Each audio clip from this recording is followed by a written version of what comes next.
Hello and welcome back guys. Today we are starting a new story titled, The Devil Fruit Overlord, written by Camdog2. Please find author story link in the description. And now let's begin. A long day. It was finally over.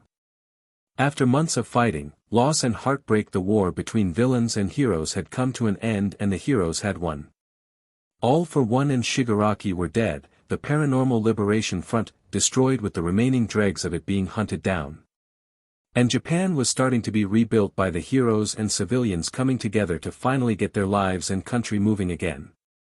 Victory didn't come without a price, however. Heroes of all ages and experiences sacrificed their lives in order for this to happen. It wasn't just the pros, however, that gave their lives to claim victory. Military, police, firefighters, paramedics and even hero course students fell in battle so the heroes could prevail. It was thanks to these sacrifices and everyone's determination and drive to finally take their home back from the villains that were running rampant. However, while most were finally able to breathe easy at peace being restored, only a few knew there was one final battle taking place. Boom boom boom, explosions erupted over Mount Fuji as the skies were engulfed in orange light. Through the orange, however, there was a streak of blue that rocketed to the center of the explosions, and after a loud and shuddering crunch an object came hurtling out of the smoke. The object was a young man about 19 or 20 years old, tall and athletic build. He had combat boots, gray tattered pants and the torn remains. He had red eyes and ashen blonde hair and had BLD covering his body.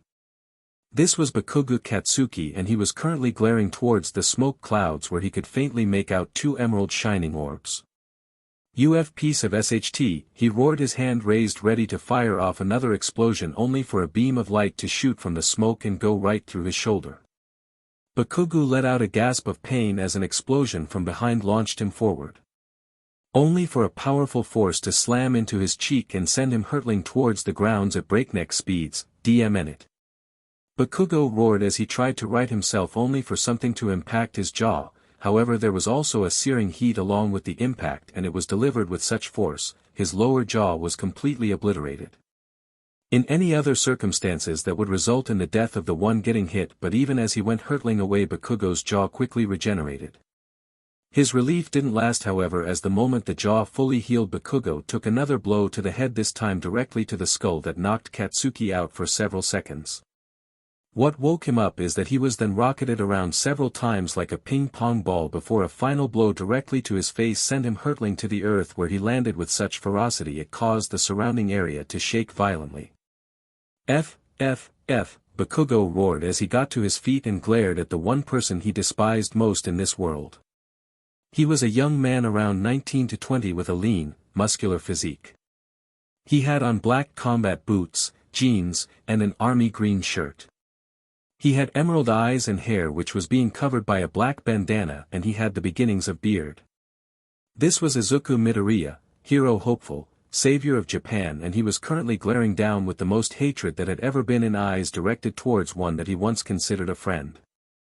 "Are you finished yet, Bakugo? Had enough of me kicking your butt?" Izuku asked before raising his leg. "Or do I need to keep wailing on you with my Ifrit jam?" he asked as his leg was ignited in blue fire. This was thanks to Izuku's quirk One Piece, giving him the knowledge, memories, special abilities and strange powers called devil fruits from another world, as well as any and all items of interest ranging from weapons to ships, treasure, books and everything in between. Bakugo was still glaring and growling like an animal, but sweat was dripping down his body, and Izuku doubted it was due to the fire. "Well, Traitor, what's it going to be?" Izuku asked as he watched his former friend carefully. And Traitor was more than a fitting name, as it was another title Bakugo Katsuki gained in his life. Kachin Bakubro Boom Boom, the angry Pomeranian Mr. Explosion. All these nicknames were titles Bakugo gained through his life, however there are four recent ones that, along with Traitor, that fit Katsuki Bakugo the most right now. Traitor. All Might's successor. The ninth holder of One for All. One for All's true successor. The third holder of All for One. The villain who killed All Might. These titles were the cause of so many questions that arose around them. How did he meet them? How did he become worthy in their eyes to inherit their power? How could he betray his friends and family like that? Was there a way to prevent this from happening? However, this also lead to several answers to questions that have been going around. Why All Might was so hellbent on protecting Bakugo from being expelled. Why All Might personally arrived to their class to hand Bakugo and in turn form why Izuku and Bakugo's final exam seemed to be a 2-on-1 against Izuku, who managed to pass despite the circumstances.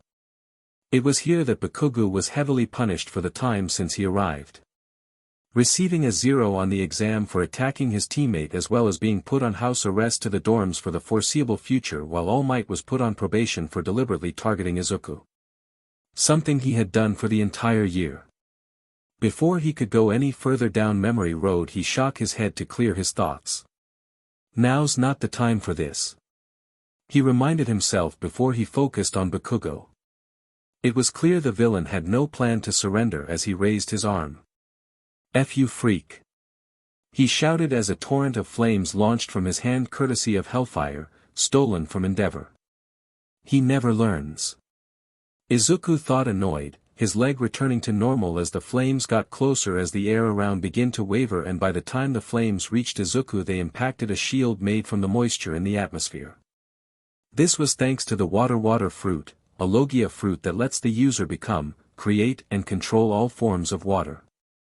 The water fruit was unique in a sense, as it was fruit that was unique to Izuku.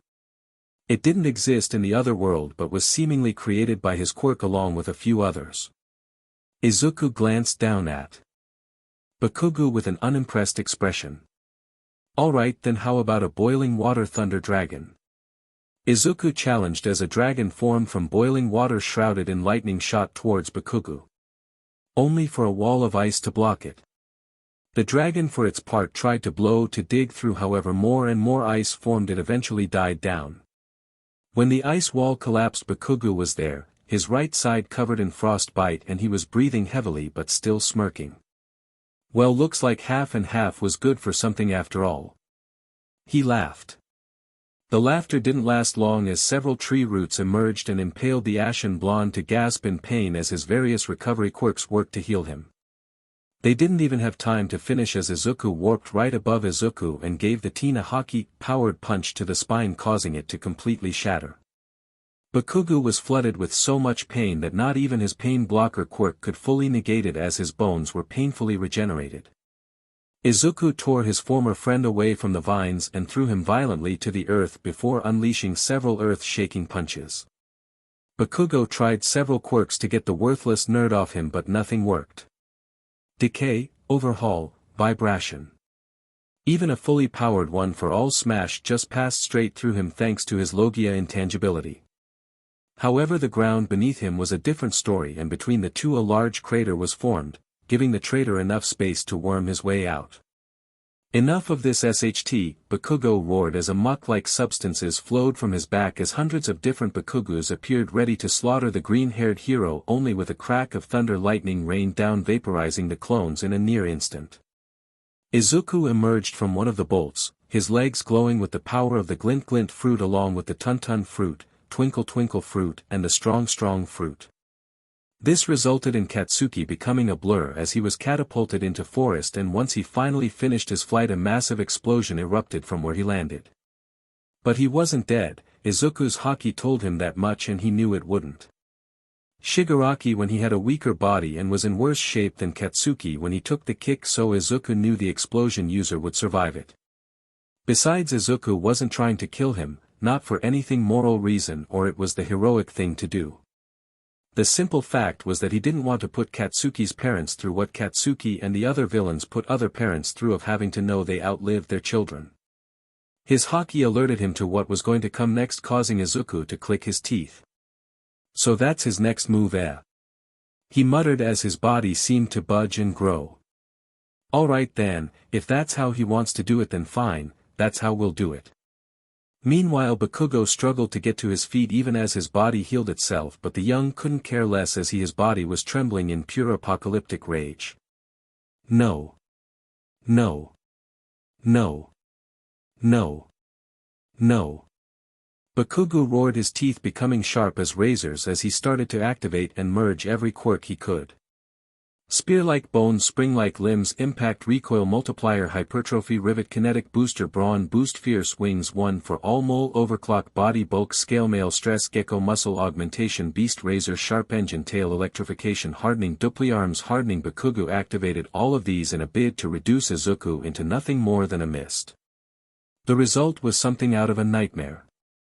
12 arms, all covered in hardened scales, with claws covering his fingers as razor blades, rivets and spears jutted out from each of them.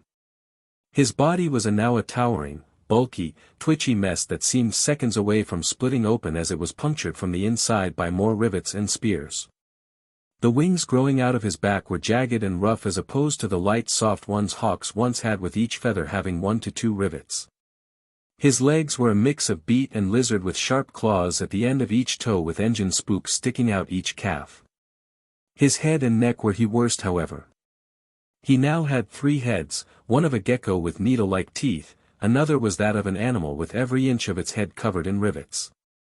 The final metal head was that of the actual Katsuki and looked relatively normal, but it still had a rough coat of hardening covering it. That Deku. He roared as more black sludge emerged from his back as hundreds of clones appeared. I'm going to rip his head off. He roared to the heavens, which was soon joined by the hundreds of clowns roared, joining their voices with the original. Let's go. The original order taking to the sky, soon joined by a few others as the majority ran on the ground. The people in the nearby cities would recall thinking they were getting hit by an earthquake. The ground was shaking so bad as each and every clone was salivating at obliterating Izuku and showing his victory and his unmatched strength to the world. Which is why almost every single one of them never saw the sea of fire racing towards them until it was too late. Bakugo and the 3 flyers were the only ones of the hundreds to survive and watched as the mountains surrounding Fuji start to melt, with various looks of disbelief to pure rage and even a little bit fear. Ha ha ha. I knew I'd get some of those clones, but not pretty much the entire army.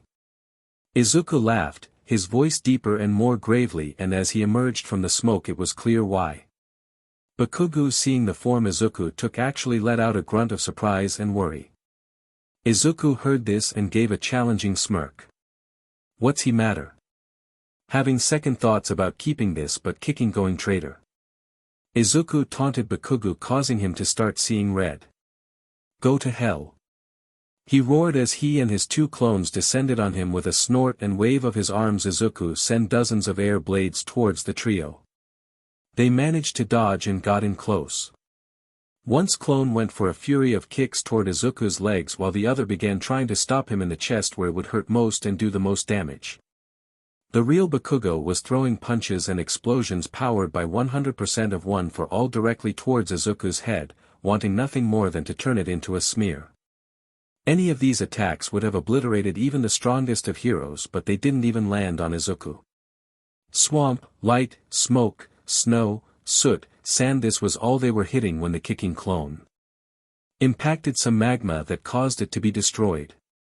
The second clone was destroyed by a bolt of lightning that completely overloaded its electrification and caused it to melt. Worthless trash.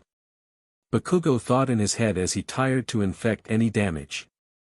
He was so determined to hit the one he hated most he never saw the backhand coming. Bakugo was ragdolled as he went bouncing across the ground from the slap, but only until Izuku jumped in the air and landed directly on top of the traitor and began to rain down blow after blow.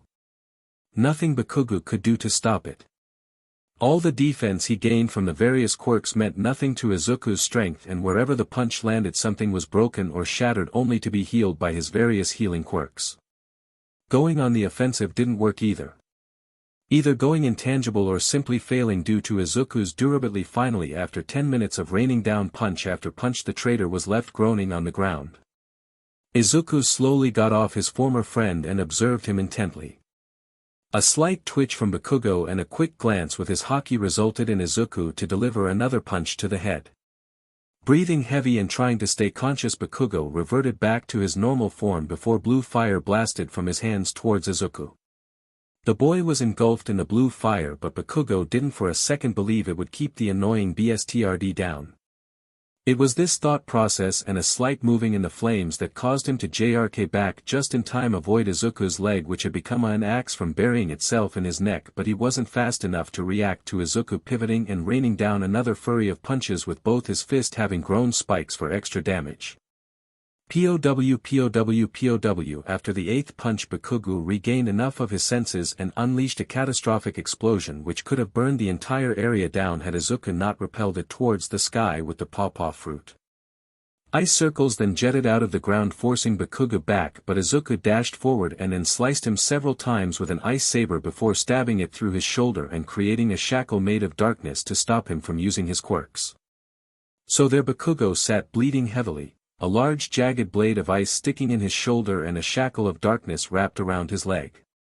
Well, are you done, traitor? Ready to finally face what you have coming? Izuku asked as he slowly approached his former friend. Bakugo, his vision nearly gone either by rage or bloodlust, just in rage as he gripped the blade of ice. F you, Deku.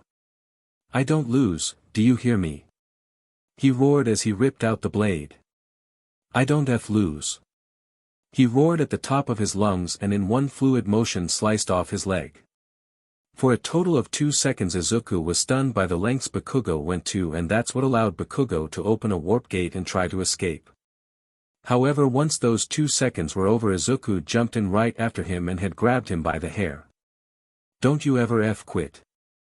The ashen blonde demanded, trying to punch Izuku only to once again go through him. Not until I've done everything I can. Izuku said, giving the boy a final 3 punches to the head, knocking him out and allowing Izuku to warp the two of them out of the warp way. Only for Izuku to find himself falling through the air, Bakugo nowhere in sight, and he had just enough time to see that he was falling through a golden portal and landed in what looked like a wasteland with a BLD red sky and pentagram. Where the hell am I? Izuku questioned as he looked around, trying to find any landmarks he could recognize. All of that was pushed out of his mind as he realized that he had been followed through the portal by hundreds if not thousands of what could only be described as angels. So many questions filled Izuku's head as he took in this sight. Who were these people? How did they all seem to process the same quirk? Could they be agents of All for One, or was it just some kind of cutting-edge technology? However, the sight of them and the BLD lust he was feeling thanks to his hockey. Alright everyone, shut the hell up. It's time we get this extermination done. One of the angels shouted, gaining his and the other angels' attention. You all know why we're here and what must be done. So let's make sure we annihilate as many of those abominations as we can.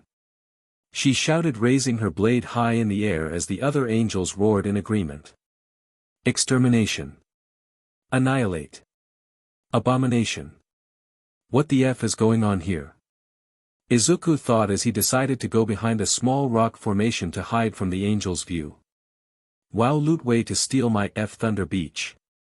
A male said, his tone filled with arrogance and annoyance that reminded him instantly Bakugo as the green-haired young man turned to see who was speaking. Sorry sir, just wanted to rally the troops. Loot informed while giving a salute, causing the man to snort. Whatever. He muttered before grinning.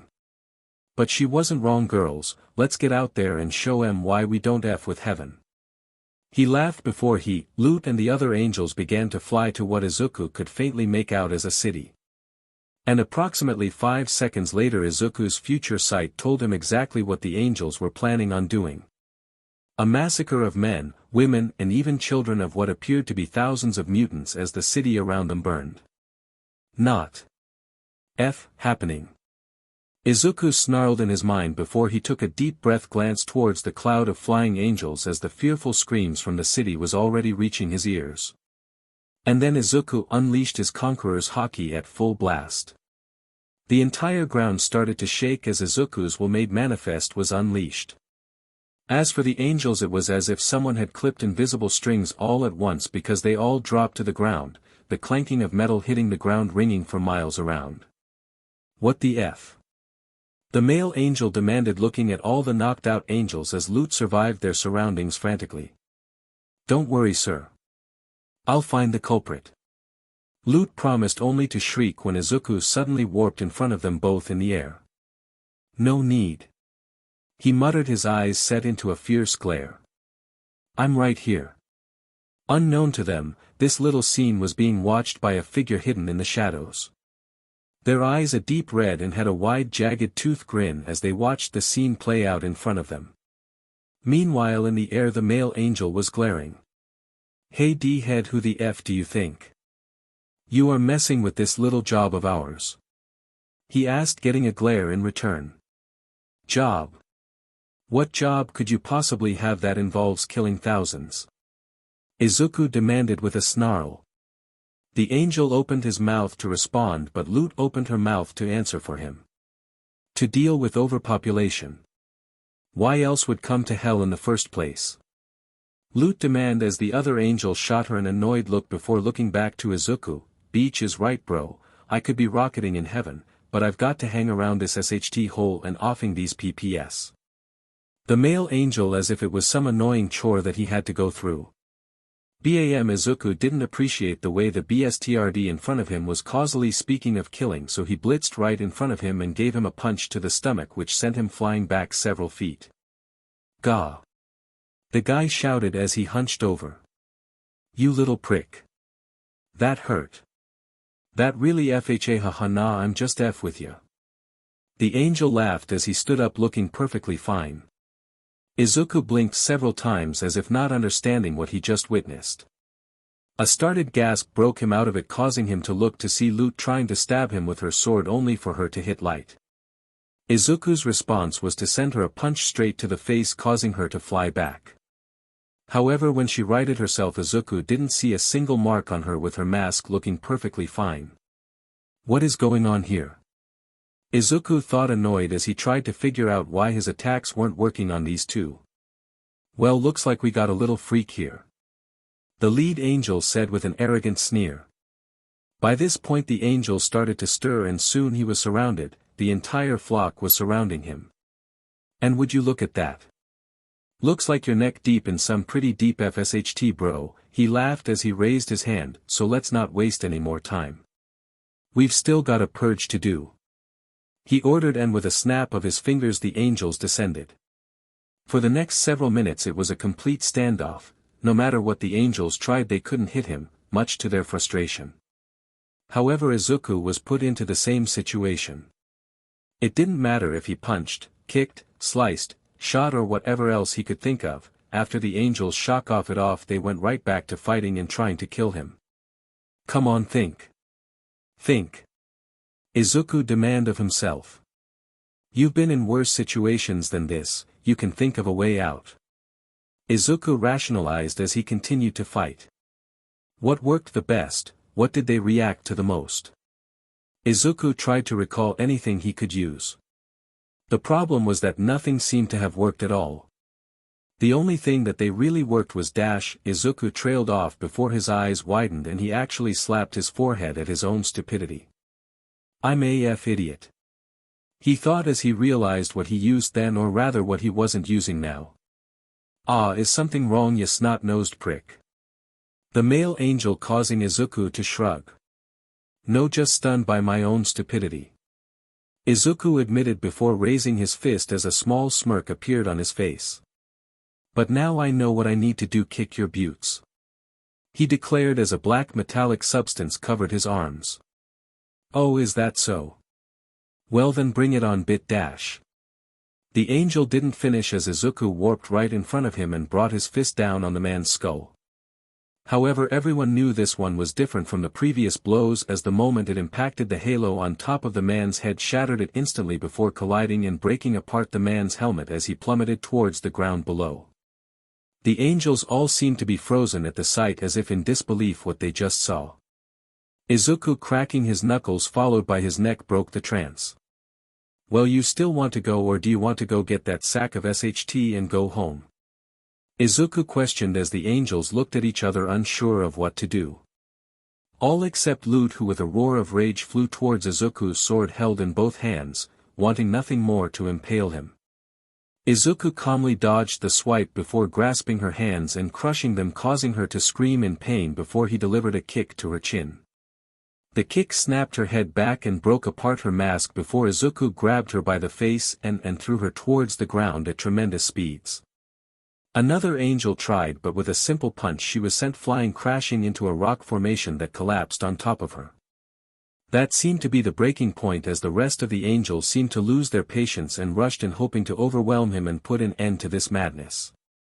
It was a massacre as unlike before. Every punch, kick, slice, shot found its mark, and the angel unlucky enough to be hit was now feeling the full force of it. It was maybe 5 minutes into the fight that Izuku noticed one of the angels in the back speaking frantically into what appeared to be a communicator. A few seconds later, the portal from before opened with the angels going back through, the injured ones going first with the uninjured ones guarding them from behind until all of them had gone through. Most of them at least. Izuku thought, knowing that the guy, Loot, and the third angel that attacked were still on the ground. Releasing a sigh, Izuku decided to head towards the least troublesome first, which happened to be the third angel. There were grunts coming from the collapsed formation as the angel tried to get free. So with a sigh and roll of his eyes, Izuku punched the rocks, shattering them to pieces and letting the angel and Izuku look at each other face to face. The angel was shaking, her whole body trembling in fear as she struggled to move and get some space, the fight in her clearly gone. So with a grunt he pointed towards the giant portal and muttered a soft, "Go." Obviously the angel was suspicious and the distrust in her eyes was clear to see. Izuku knew why she felt like this, but he still felt annoyed growing. "Look, I'm tired of fighting today and I'd rather not fight anymore. So please just go home." Izuku pleaded, and after a few seconds the angel shakily nodded before taking to the skies, sparing Izuku one last quick glance before flying through the portal. Now with her gone, that just left the two problem cases, so reluctantly he turned and headed towards the two lead angels. The first one he saw was Loot, and he could already tell she was in bad shape. He could see golden blood dripping off her and staining her clothes as well as her now uncovered face. The worst, however, was that she was missing one of her wings, which was laying in a tangled destroyed mess in the distance. "Sir, please sir, wake up," she pleaded as she cradled his head in her lap, and once Izuku saw his face he couldn't help his next thought. He looks so generic. The green-haired teen observed. The guy groaned as he started to come to much. To Loot let out a relieved sigh. "Ah, thank God you're awake, sir." She sounded close to crying. "Oh, course I'm awake, Beach, I'm Adam." Adam reminded her as he got to his feet. And that's when he noticed Izuku slowly approaching. "Well, look who's still here after getting a couple of lucky blows. Better kiss your butt goodbye before my girls slaughter you." Adam laughed, only for Adam to point up. "You mean them?" Izuku asked as he pointed up to the portal where they could see the last of the angels. "So weak, bro," Adam groaned as Loot placed her hand on his shoulder. "It was Lady Sarah's order, sir. The extermination is cancelled this year. This unknown," she muttered with venom dripping off her tongue as she glanced towards Izuku, "has made things too complicated to continue for now," she explained, getting a TSK from the mail. "Fine, I've had enough SHT today anyway." Adam whined and going so hard as to stomp his foot like a child. Crack! Adam froze, as did Loot at the noise, before suddenly both looked down to see Adam had shattered the remains of his golden halo. Adam made no outward reactions to this, causing Loot to panic. "It was broken, sir, the unknown caused it shatter when he struck you," Loot explained quickly. Adam still didn't react. "Now I know things look bad. After all, we need halos to get back to heaven, but I'm sure there's a way for you to go back," she stammered before she began to mutter up a storm, trying to think of an idea. "There's a way for me to get back, but I need your help to do it," Adam muttered at last, and Loot gained a smile with hope blossoming in her eyes. "What is it, sir? I'll do anything," she promised. "Come closer, I need to whisper it to you," Adam told her, and Loot scurried over. "I'm here, sir," she told him, causing Adam to chuckle. "Thanks, Loot, you were always such a good girl. Splutch, and that's why I need you to lend me this," Adam said as he took the halo from her head while removing his guitar axe from her gut. Loot dropped to the ground as blood dripped out of her, watching as Adam quickly took to the air. Man, that was close, I was worried there for a second. He laughed as he noticed Loot staring at him, her eyes already growing dim, as tears of betrayal and confusion dripped down her face. Thanks a mil, Loot, I couldn't have done it without you. I promise I'll be the others around in your honor. Later. He laughed while he flew through the portal as it closed behind him, leaving Loot there stranded and broken. Loot kept starting, her eyes unmoving from the spot Adam disappeared. Why? She thought as she felt her life draining away. After everything we've been through, everything I did for him, why would he dash? She thought before her vision became to fade. Splosh only to JRK completely upright, completely soaked but almost fully healed as water dripped down her body. The only thing not returning was her wing. What just happened? Loot muttered as she tried to process what had occurred in the last few minutes, her mind still in denial at the sudden betrayal. I healed you after that piece of SHT stabbed you in the back and left you for dead. Izuku explained, having mixed the water fruit and the heal fruit together, a combo that had been invaluable in the war back in Japan. Loot, instead of showing her appreciation, turned and glared at the young man, her eyes filled with hatred and disgust. And why would you do that? She demeaned. Why would a sinner heal the one who was brought into this to eradicate them? She shouted as the top of her lungs. That, my dear, is a question we would both love to have answered. The interruption caused Loot to jump and Izuku to swirl around, looking as the voice, which sounded as if it was going from an old-timey radio, echoed around them. Who's there? Show yourself. Izuku demanded as the voice came back with laughter. Of course, my good man, of course. He agreed, and from the shadows the newcomer emerged. Alastor's the name, and I must congratulate you on such a spectacular performance, my good man. He introduced myself in a very quick manner, grabbing Izuku's hand and shaking it quickly. To think the day would come when the angels would meet their match and one would literally fall to hell. He continued to laugh, causing Loot to growl. A true shame that no one else would ever get to know what was the cause of it, but that will just be another show to enjoy. He promised as Ed twirled his microphone around, giggling to himself as if he were imaging it now.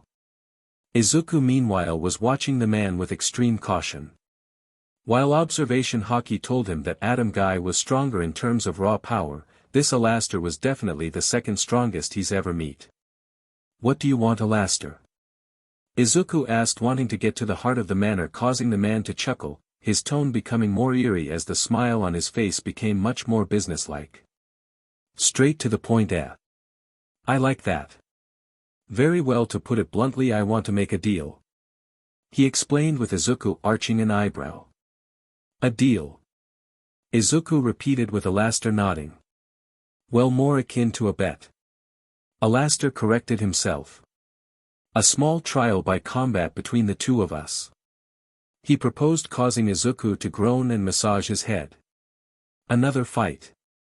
Izuku thought, annoyed.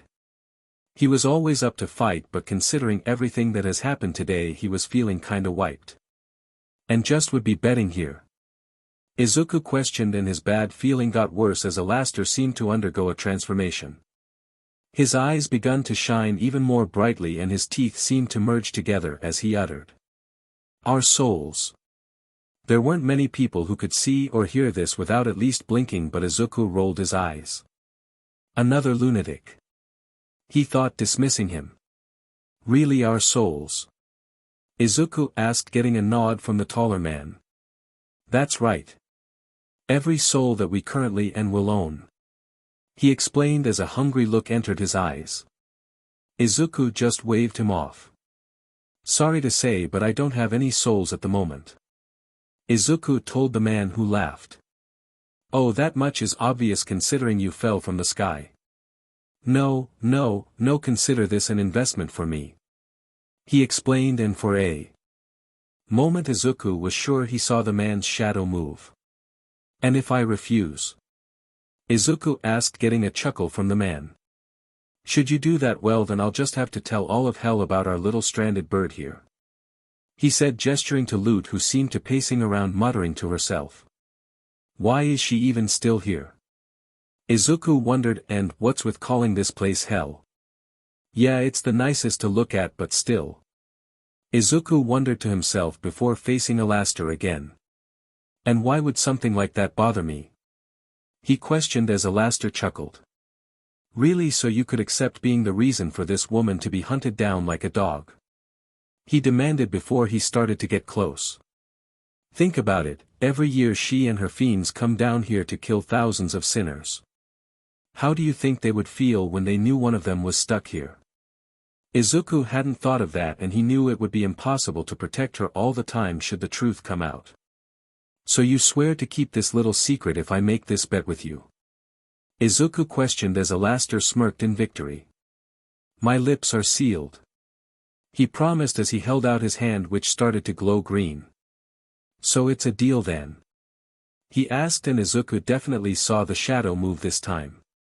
As he raised his hand, however, his future sight activated. So that's what he's planning. Izuku thought. Okay then. Two can play at that game. Izuku thought as he clutched Alastor's hand. Deal. He promised. Alastor's smile was now a full monstrous smirk as the shock hands. Glancing at his shadow starting to move on its own form, becoming demonic as it was seconds away from striking Izuku. Only for Izuku's own shadow to grab it by the neck and start to strangle it. Alastor's shadow struggled and frantically tried to escape from the other shadow as Alastor's eyes widened in shock and slight panic as he turned to face the younger man. Only to see him gone and that he was holding his severed arm. So distracted and caught off guard, Alastor never saw the next attack coming until it was too late. Shockwave. Izuku declared as the ground shook violently while Alastor coughed up while being hurtled back. Izuku landed and Alastor could see the boy's arm hand become what appeared to be gold. This was due to another part of Izuku's quirk that awakened recently. Partial transformation, allowing him to only change part of his body when using his Zoan powers instead of an entire transformation. Alastor got up while breathing a bit heavier as he wiped the blood from his mouth. An impressive first exchange, my boy, but let's see how you handle this. He challenged as portals opened up all around him as shadowy tentacles launched forward ready to tear Izuku apart. Izuku just watched them approach calmly, and then when they were just a few feet from him, Izuku raised two fingers and made a slight swiping gesture. This was Cleave, the most basic ability of the Cleave fruit.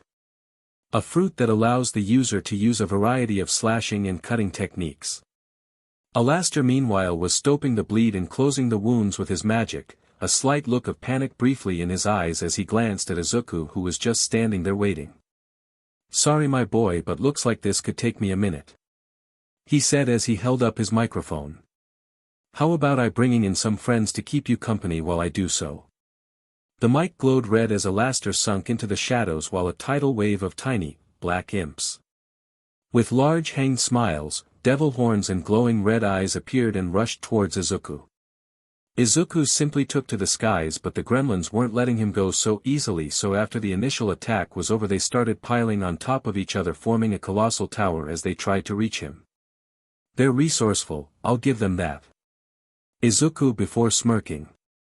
But it looks like it's time I call in some backup of my own, he observed as on the ground 3 cycles appeared and 3 figures emerged. The laughing mongrel.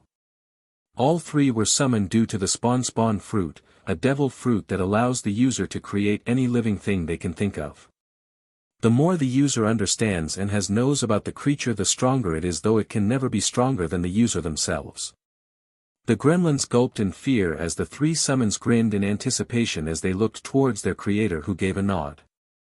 Go. And go they did, each one intent on massacring as many as possible for their lord and creator. The Sickle-End maiden cackled with unhinged glee as he fought, his sickle becoming a whirlwind of death as it mowed through the tiny monsters. Any that were unfortunate enough to get close to the maiden were consumed by it, their scrams agonizing as they died. The Grave King was fluid and swift in his movement despite his appearance, spearing many of his foes on blade with each swing. When the enemy tried to surround him, his red eyes glowed even brighter, causing skeletal hands to reach up from the ground below before grabbing and disappearing with the monsters. The laughing mongrel was doing just that, laughing as it mowed down its prey. No fancy tick, simply using its speed, claws, spikes, teeth and whatever it had to slaughter in the most grim and entertaining way. A few of the gremlins tried to get some distance, either to buy time and wait until their MSTR got back or think of a way to fight these abominations. The mongrel didn't know nor care, it was finally off the leash and it was going to do what was ordered of it. With a roar it jumped through the air with acrobats something of its size had no right to have, and intercepted the gremlins with them screaming as they disappeared down its gullet. Loot had been watching this entire thing and was frozen in terror. This was a fight between two overlords, it had to be. She and the rest of the exterminators had been informed of their existence and had been told to stay away from them. And now she understood why. After all, what could she possibly do armed with only a sword? Izuku meanwhile was watching the fight go on with a small bit of happiness. He had loved horror growing up and the spawn fruit was something he loved using, but he never got the chance to use it or his creations to their full capabilities until now. They also seemed to be using the devil fruit abilities he had given them well enough too. But the question still remains, where's the boss? He questioned not being able to see Alastor anywhere. Oh, I'm right here. Alastor's cackling laughter returned. And boom over the entire area as he appeared as a giant and looking much more demonic. Well, my boy. What do you think? Alastor asked as he sent his tentacles right at Izuku, ready to impaale him. Izuku just jumped back a few feet and snorted. I think you just made yourself a bigger target. Izuku told the demon before warping right in front of him, jumped into the air and threw a punch. The punch did not connect, but it did cause giant blue cracks to appear in the air. Alastor felt some panic re-enter him when he saw this, and he was forced to let out another gasp of pain as a tremendous force slammed into him. Izuku wasn't letting him off easily, however, as he went straight for Alastor's head. The demon tried to crush him with his teeth, but Izuku dodged before delivering a light speed kick, sending the demon toppling to the ground and out of his demonic form. By this point Alastor was truly starting to panic. Everything he tired was being brushed off by his opponent. He had been watching the boy since he had arrived. Alastor knew he must have already come from a fight, and after the fight with the angels he had to be getting closer to exhaustion.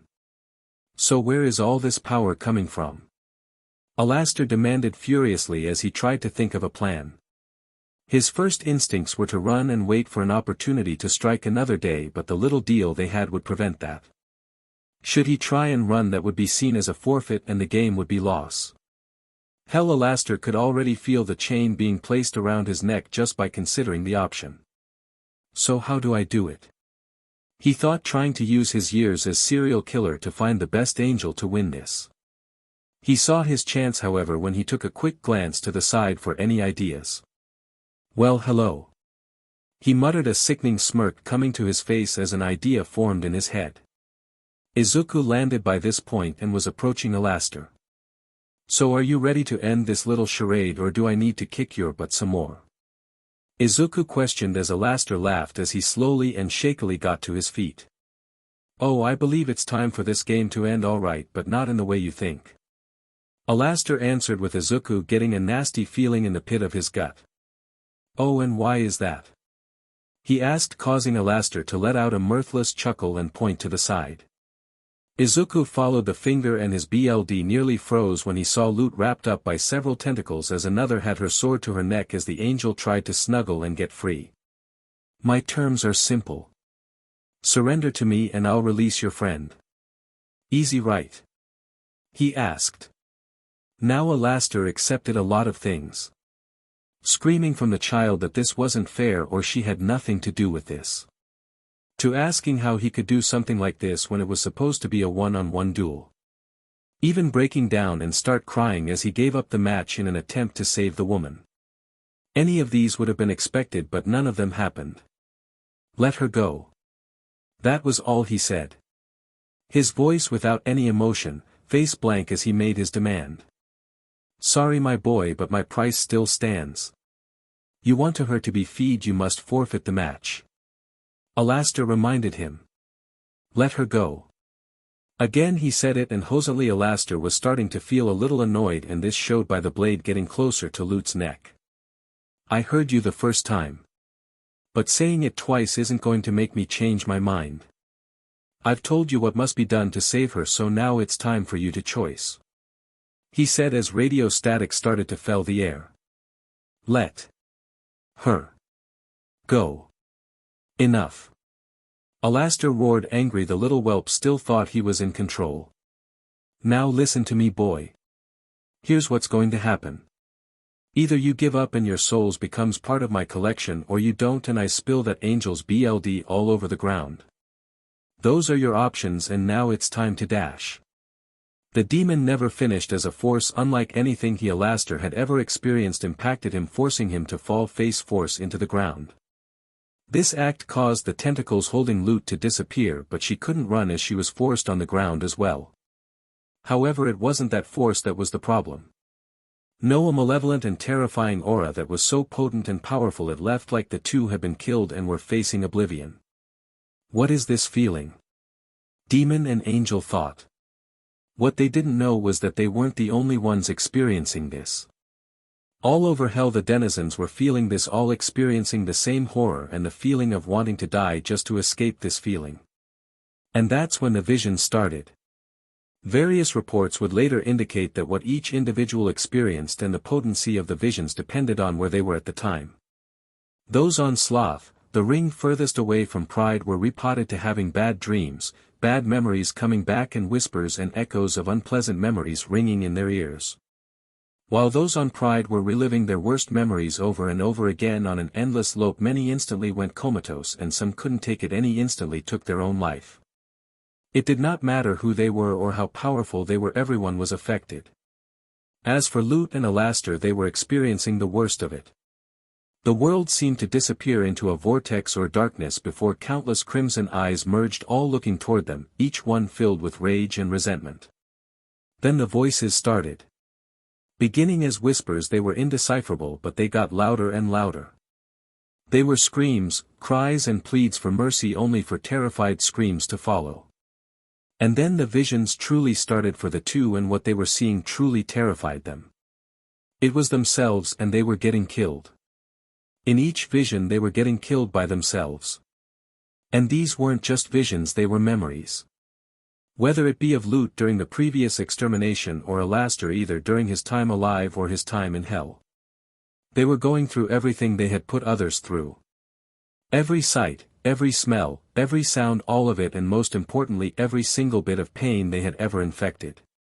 Over and over again the vision replayed on a loop, and the two were sure this would be how they spent the rest of their afterlives. Do you concede? A voice thundered in Alastor's mind, and suddenly the two were back where they started. The two looked around frantically, and what they saw caused their hearts to stop. What?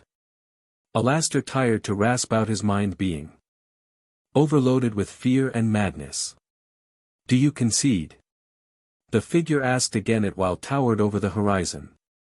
However, now Alastor could recognize Izuku's voice in the question. I. He tired to stammer out a response, but even then he knew he had only two options. Either forfeit the fight and lose his freedom, or keep up fighting and have his soul destroyed. And his soul would have been destroyed if he fought that thing. So with his head bowed and not daring to look up, he uttered the words. I give up. You win. He muttered, and after a few seconds the thing started to shrink as the aura started to fade, and by the time Izuku had returned to normal. When he reverted back, however, Izuku looked a second away from collapsing from exhaustion. Not surprised though. Izuku thought as he fought to stay standing. That was the first time and hopefully the last he would ever have to use the demon fruit, model, Karak. In almost any other circumstances Izuku would have never used this power, but after everything that had happened in these last few months, and especially after what happened today, he snapped for just a moment. Still, it was too much. Izuku thought with a frown, first looking toward Lute, who seemed on the verge of a mental collapse, and then on to Alastor, who hadn't moved. So what happens now? He asked, causing Alastor to let out a broken and disbelieving laugh. Now you claim your prize. Alastor told him, and before Izuku could question Alastor, a small box appeared beside Alastor as it opened. Innumerable pieces of paper flew through the air, so many so Izuku lost track of the sky. As this was going on, Izuku's haki was telling himself interesting. Alastor was growing weaker and weaker. The papers staying in the air for several seconds before suddenly hurtling towards Izuku at fast speeds. Izuku didn't know exactly how to react, but he didn't need to, as a box appeared in front of him and started to take the pieces of papers inside. As the last of the papers landed neatly in the box, Izuku could see the name at the bottom of it clearly and neatly labeled Alastor. The box sealed its lid and sunk back into the ground. And once it fully submerged did the rush of power Izuku, it felt like new life was being breathed into Izuku, like he could fight an entire war by himself. The rush was so extreme that once it ended, Izuku was left shaking and breathless. What just happened? Izuku questioned, only for an amused chuckle to ring through the area, and Izuku saw someone new had arrived. "Oh, believe me, young man," he said, his grin dangerous as he looked around at the damage. "That's something we all want to know." To be continued. Talks, planning and scheming, this was bad. That was the only thing Izuku could think as he saw the newcomer look over the area with a mild interest. Despite being the shortest one currently there, the man in white was more powerful than anyone Izuku has ever met. Despite the fact that he's been weakened somehow. Izuku thought as he narrowed his eyes at the man, having felt something similar to what he felt from All Might. Incredibly powerful, but also incredibly damaged. Had he been at full strength then he would have been more confident, but after fighting Bakugo, the angels, and Alastor he was exhausted, and despite having the sudden power boast he just got from beating Alastor, who was getting to his feet and brushing himself off as well, the three summons he knew he couldn't win. Fortunately the man in white seemed more focused on loot, who seemed more terrified. "Well, never thought I'd see an exterminator fall." "What you do? Come on, tell me," he asked, leaning in real close to the angel, who was growing more and more nervous. I didn't," she stammered as she tried to crawl backwards. "I was checking on my commander Adam." She stuttered over the name, and Izuku could see the man's eye twitch for a moment. "He attacked me and stole my halo so he could return to heaven." Lute quickly explained, getting a low chuckle and mutter under his breath, but Izuku thought he had heard something akin to "piece of SHT hasn't changed" before moving on. "So he attacked you?" the man asked as he looked her over. "Don't really see an injury," he noted as he looked her over. Lute immediately pointed towards Izuku. "He did, but that guy healed me," she informed the man in white, who was now looking over at him. "Did he now?" he muttered as he began to slowly approach the young man. The three summons tensed, but Izuku dismissed them before they could do something stupid. Alastor meanwhile had his head tilted and his smile was back on his face. I never imagined I would meet our esteemed king in a place like this," Alastor said with a bow of his head. "Apologies, your highness, but I'm afraid you caught me when I wasn't quite my best," Alastor told the man, who took a glance over at his direction. "Oh, I saw that little match of yours. Quite a performance, even if it was more of a massacre than in anything else." Here Alastor's grin became a little more strained. "But it was still quite the performance," he told the taller demon. "That is until the end at least," the man said as Izuku looked away. "Yeah, I'm sorry about that." Izuku apologized, though he knew that didn't really mean anything. "I've had a long day and something in me just snapped," Izuku explained. "Oh, it's no problem," the man explained, and another moment of examining Izuku he smiled as he held out his hand. "Lucifer Morningstar, King of Hell, at your service." He introduced himself, and after a few moments Izuku grounded as he gripped the bandana on his head. "Good grief, again with this, we're in hell CRP." Izuku muttered, annoyed. "Just stop, will ya, it's starting to get annoying," Izuku had to ask, and if anything Lucifer's smile only grew as he raised an eyebrow. "Oh, and how would you explain everything you've seen today, everything you can do?" he countered, though Izuku just crossed his arms. The same way I've got mine. Quirks. He told the man who again raised an eyebrow. This time in curiosity. Quirks. He repeated. Yes. Quirks. The abilities over 80% of the planet posses. The two of you included. The young man felt the need to tell the two. The two men just exchanged amused yet intrigued looks as they turned back to Izuku. My boy, what was the year the last time you checked? Lucifer asked, causing Izuku's eye to twitch. What does that have to do with anything? He had to ask. Just working on a theory. Now answer.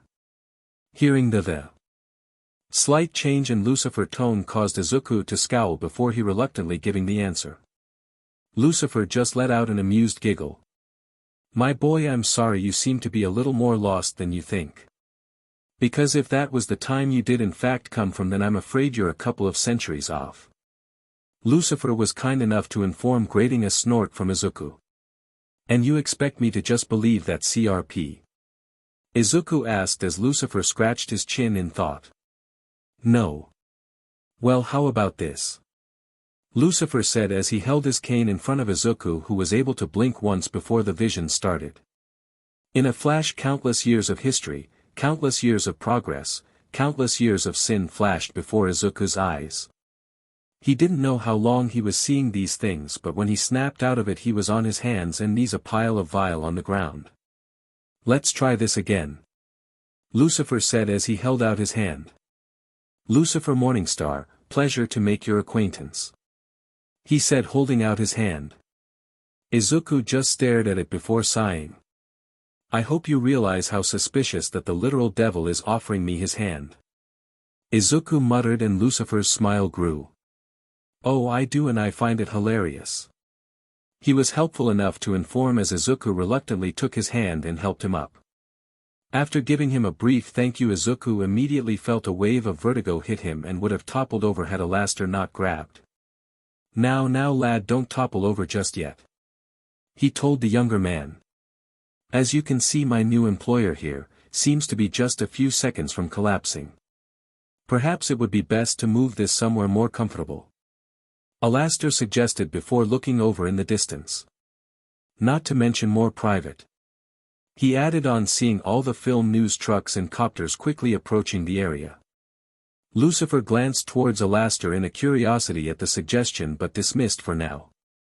A fine suggestion. We can speak in my home. He offered as a portal opened with Lucifer stepping through it. We'll come on then. We've got so much to talk about and not a lot of time to do it. He said. Though while Alastor was helping Izuku through the portal, he spared a glance towards Lute. Well, you coming? Lute, who had been trying to make herself look small in the presence of those that could wipe her out in the blink of a, jumped at being addressed. What? She screamed, causing Lucifer to roll his eyes. Typical angel. He thought. I asked you were coming with us or going to try and fend for yourself somewhere. He asked. I think. She stammered as she looked around, as she had absolutely no idea what to do. Well, the clock's ticking. And unless you want pretty much all of Pride to know that you're an exorcist, I suggest you come with us. That is, unless you know how to fly with only one wing. Lucifer suggested, and once again Lute winced at the reminder of her loss. Taking a few glances back and forth between the portal and the approaching demons, she made a decision. Quickly running to where it was laying, she scooped up her wing, carrying it in one hand and her sword in the other as she leapt through the portal and into Lucifer's manor. Lucifer snorted as he watched this unfold. Well, I must say this has been the most eventful purge in centuries. He muttered to himself as he began to lead his quest into the manor, with the portal closing shorter after. Line break. What are you planning? Alastor raised an eyebrow as he heard this question from Izuku as he helped the younger man down the hall. Pardon? He asked in return, getting a TSK from Izuku. You just lost a fight and supposedly your soul, so what's your angle? Izuku asked, getting an annoyed hum at the reminder. What? Can a subordinate simply care about his new employer? Alastor asked, getting a growl from the younger man, causing Alastor to let out a laugh. No, I didn't expect that to work, but it was worth giving it a go. Alastor admitted. Well, to tell you the truth, I'm a bit of at a situation at the moment. I never imagined that I would lose my own soul. Alastor admitted, and Izuku nodded. And why are you acting like I can't just return it? Izuku asked, and Alastor actually let out an embarrassed laugh and looked away. Well, do you recall what I said when making our bet? The exact wording? He asked, and the boy nodded. Every soul that we currently and will own. Izuku recited, getting a nod from Alastor. Well, that's the thing. Words have powers, and with those last two words, will own, include an everlasting contract. Alastor admitted. A hidden trap for anyone unlucky enough or foolish enough to fall to prey to it. So now we're stuck with each other. Izuku confirmed, getting a confirmed nod from Alastor. Regrettably, yes. The demon confirmed. All right. Izuku said with a nod. And what's to stop you from trying to kill me and gain your freedom? Izuku questioned, with Alastor giving a smirk. Not to worry. Once you own someone's soul, they are unable to harm you. They can lie to you and try to deceive you, but they can't do anything to directly harm you. Alastor explained, with Izuku feeling more and more of a headache the more he learned. Deciding he needed something to distract himself with, Izuku decided to look around and take in the decor of the palace. And it was an appealing palace. Priceless works of art lined the walls along with weapons and pictures. The pictures were countless, but one thing they always had in common was they had at least one of three people in it. The first was Lucifer, who always seemed to have either a genuinely happy smile or a smirk on his face. The second was a young woman who looked to be around his age. In fact, as they walked the halls, it was like going through a timeline of the young girl's life from the time she was an infant to the time she was an adult. Hell, Izuku even swore he saw a small goth phase in there. The final person had to be one of the most appealing women Izuku had ever seen. Tall in stature and long flowing blonde hair, a pair of horns on her head, and had a complexion that almost any woman would give anything for. However, as time went on, he noticed the woman's happy smile started to become more and more of a smirk before slowly becoming more and more of a scowl. It was also more evident something had occurred, as in each photo she started to move further and further away from the other two until at last she was standing at least 3 feet away, barely looking at the other two with a scowl and disgust in her eyes. Those were the days. Lucifer suddenly said, and Izuku's head jerked back to see Lucifer having stopped moving and was watching him with a small, sad smile as he creased a ring on his finger. Both the good and the bad. But I wouldn't trade them for the world. He told the trio. Lute looked absolutely lost as to what the hell he was talking about, while Alastor had an intrigued smirk on his face. Izuku, though, had a feeling he knew what had happened but knew it wasn't his place to bring it up. They continued on their march, and it wasn't long before they reached the end of the hall where 2 large doors awaited them. And while Izuku didn't know what was waiting for them on the other side of the door, Izuku could feel 5 presences on the other side. 2 of them were average, but 3 were immensely powerful. Well, here we are. Apologies in advance, but I was entertaining before I left to collect you all, and it wouldn't do for the host to just send everyone away. Lucifer told the, of course we understand. The burdens of hosting has plagued us all at one point. Alastor told the king. Lute was much more reluctant to enter the room. And just who are we going to meet in there? Lute questioned as she shifted her wing and sword between her hands, trying to find a way to guard the wing while holding her sword. Lucifer just shot her a toothy grin. Oh, just a few friends of mine. He said as the door opened. Hey, look who's finally back. Izuku heard a woman laugh, with Lucifer joining her. Indeed, sorry I took so long, but I did bring back some interesting guests. Lucifer said as he gestured for them to come in. The 3 made their way inside and found themselves in a massive study with an enormous bookcase and multiple couches and chairs. When they entered, the female from before spoke again. Holy SHT. Is that a human? She asked, and Izuku turned to address her, and he couldn't help the thought that popped into his head as he took in her appearance. big. The giant woman noticed him staring at her and smirked as she stood, the room being big enough so that she wouldn't need to duck, and quickly walked over to them.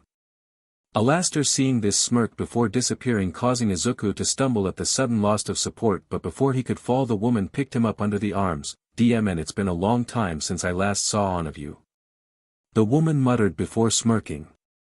"What's your name, baby?" she asked, and Izuku, somewhat at a loss, answered. "Izuku Midoriya," he told her, causing the woman's grin to widen. "Well hun, you can call me Zizi," she told the boy as she put him down. "If you insist," he muttered, not really knowing how to respond. An amused laughter echoed around the study. "Perhaps thou should be more tactful with thou approach, Zizi. The boy seems to have been through quite an ordeal already," a man suggested, though he sounded far older than any Izuku had ever heard. Turning, he saw who had spoken, and Izuku could say his appearance would definitely frighten the average hero at the very least. The man tilted his hat towards Izuku. "Greetings, young one. I am known as Zestial," he introduced himself. "Izuku Midoriya," he told the spider demon, who chuckled. "I'm aware. You did just introduce yourself to my associate," Zestial reminded the boy, who scratched his cheek in embarrassment. "Sorry. I was just raised to introduce myself to someone when they introduced themselves to me. Common courtesy and all that," Izuku reasoned, getting another chuckle and nod from Zestial. "Well, it seems whoever raised you knew what they were doing." A woman spoke, her tone stoic but with a bit of approval in her voice, with Izuku turning to see a woman who, while not as big as Zizi, was still quite tall and just as appealing. The woman extended her hand. "Carmela Carmine," she introduced herself, with Izuku lightly shaking it. "Izuku Midoriya, nice to meet you, ma'am," he told her. Alastor, meanwhile, was grinning. "Ah, Zestial and Carmela. How unsurprising to find the two of you together," he greeted.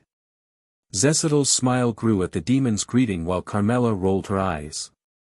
"And how unsurprising it is that you seem to be caught up in whatever this is." Carmela gestured, with Alastor giving a shrug. "Well, how can I not be? After all," he said, grabbing Izuku by the shoulder and pulling him close. "We have this young man to thank for fighting off the extermination," Alastor told the occupants of the room. The reactions were mixed. Lucifer nodded as if he just needed it to be confirmed, but the others were much more telling. Zestial's eyes widened and his body twitched slightly, but that was it.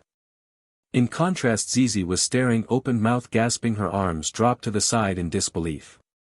Carmela's eyes were wide, her mouth opened slightly, and her hands her opening and closing as she tried to process what she just heard. What? She finally managed to get out after several seconds. "You heard me," Alastor said with a grin as he placed his hands on Izuku's shoulders. "It's thanks to our little friend here that we don't have to say farewell to our fellow residents this year," Alastor confirmed, with the room going silent as they looked and observed the young man, who was growing uncomfortable under their stares. Luckily, the silence was soon broken. "That's awesome." The entire group turned their heads to the final occupants of the room and the one who uttered the words. "Clara."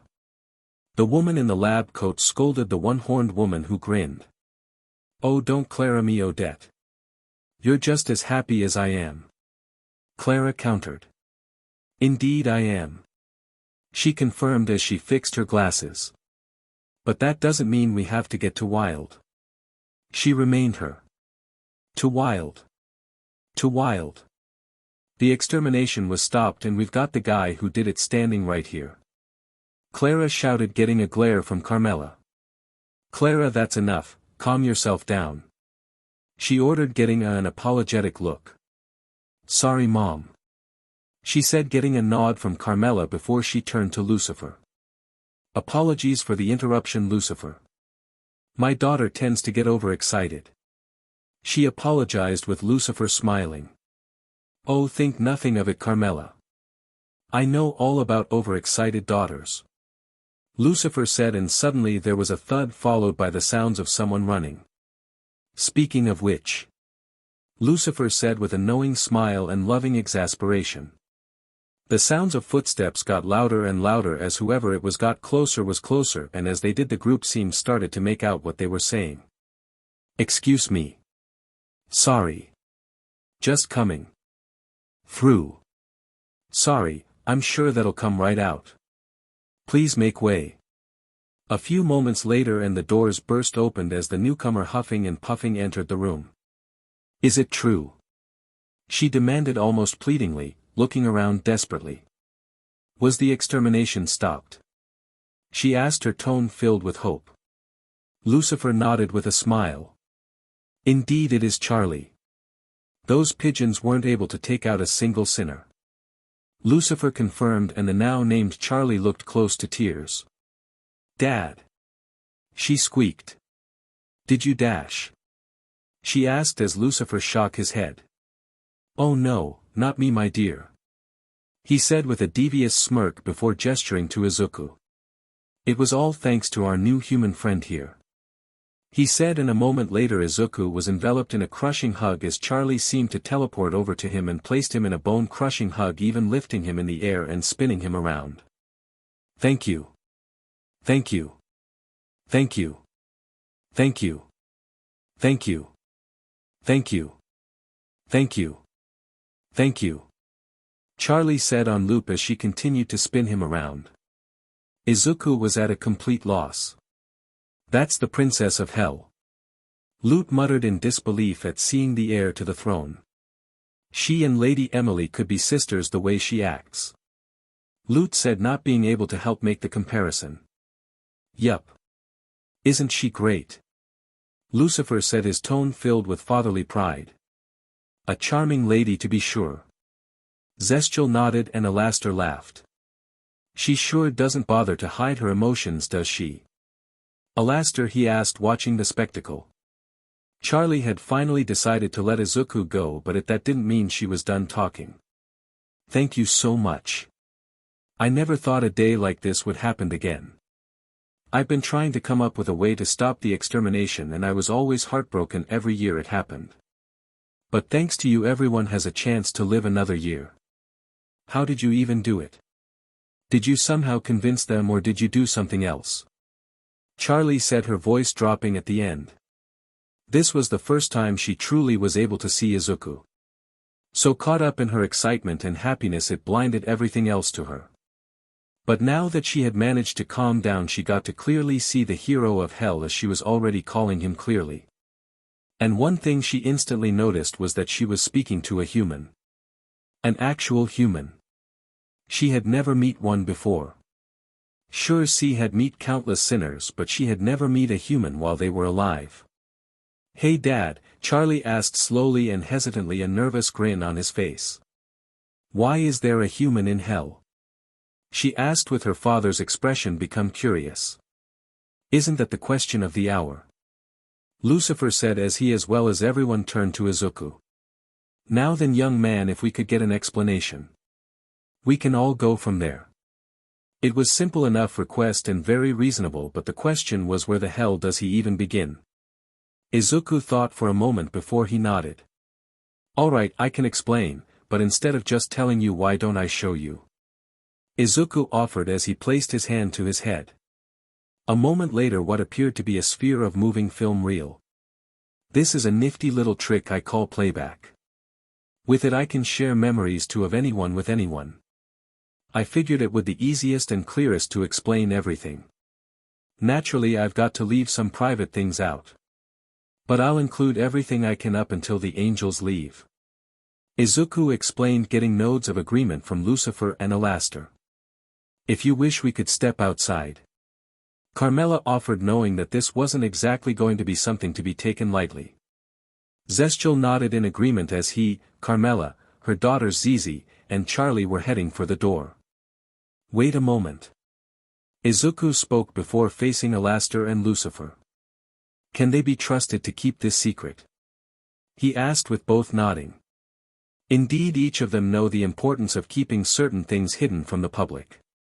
Lucifer promised as Alastor gave a smirk. Not to mention they knew better than to go around spilling the secrets of someone who can hold back the extermination by themselves. The sinners all nodded, agreeing to both points, and after a moment Izuku nodded. "All right then, will you please stay? I actually think it would be better to have a few more minds on this. You know, to look at things from different angles," Izuku requested.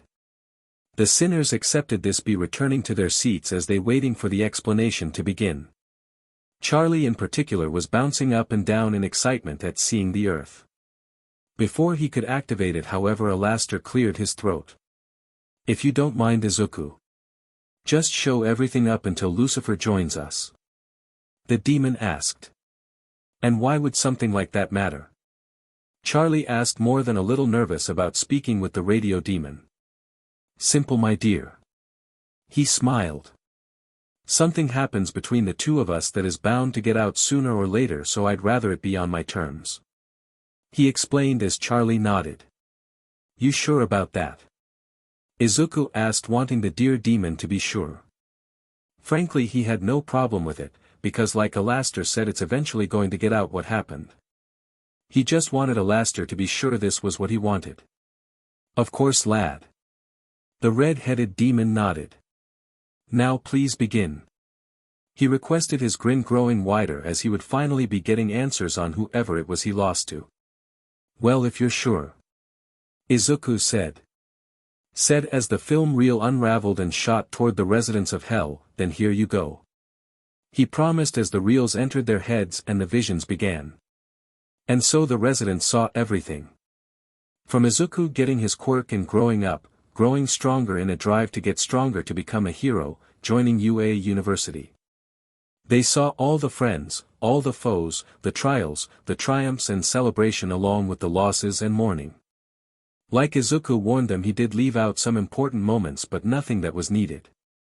Finally they reached the memories of Bakugo's betrayal. Stealing the quirks of countless heroes, villains and friends before he fled. They saw Izuku hunting him down, cornering and fighting before jumping after him through the portal and warping away. It was then they saw the rest of it falling into hell, fighting back the angels and forcing them to retreat. It was when Alastor showed up that things started growing uneasy. They had never expected the radio demon to be pushed around so easily, but it was going on before their very eyes. When they reached the part of Alastor holding loot hostage, they did feel their respect for the man drop a little. Sure, they were in hell and deceit and underhandedness were common, but this was clearly an act of desperation. And it showed. He was sloppy, trying to end the fight in a hurry, and lost his cool. Alastor was a powerful, remorseless and intelligent demon, so such an act was seen and was truly beneath him. That's when Izuku transformed. The very moment they saw, they understood. The human in front of them, the young man who, while barely a man age-wise, had literally shook hell and all of its residents to its core. From there it was a simply matter of Alastor bowing his head and watching as every soul Alastor collected, including his own, now belonged to Izuku Midoriya.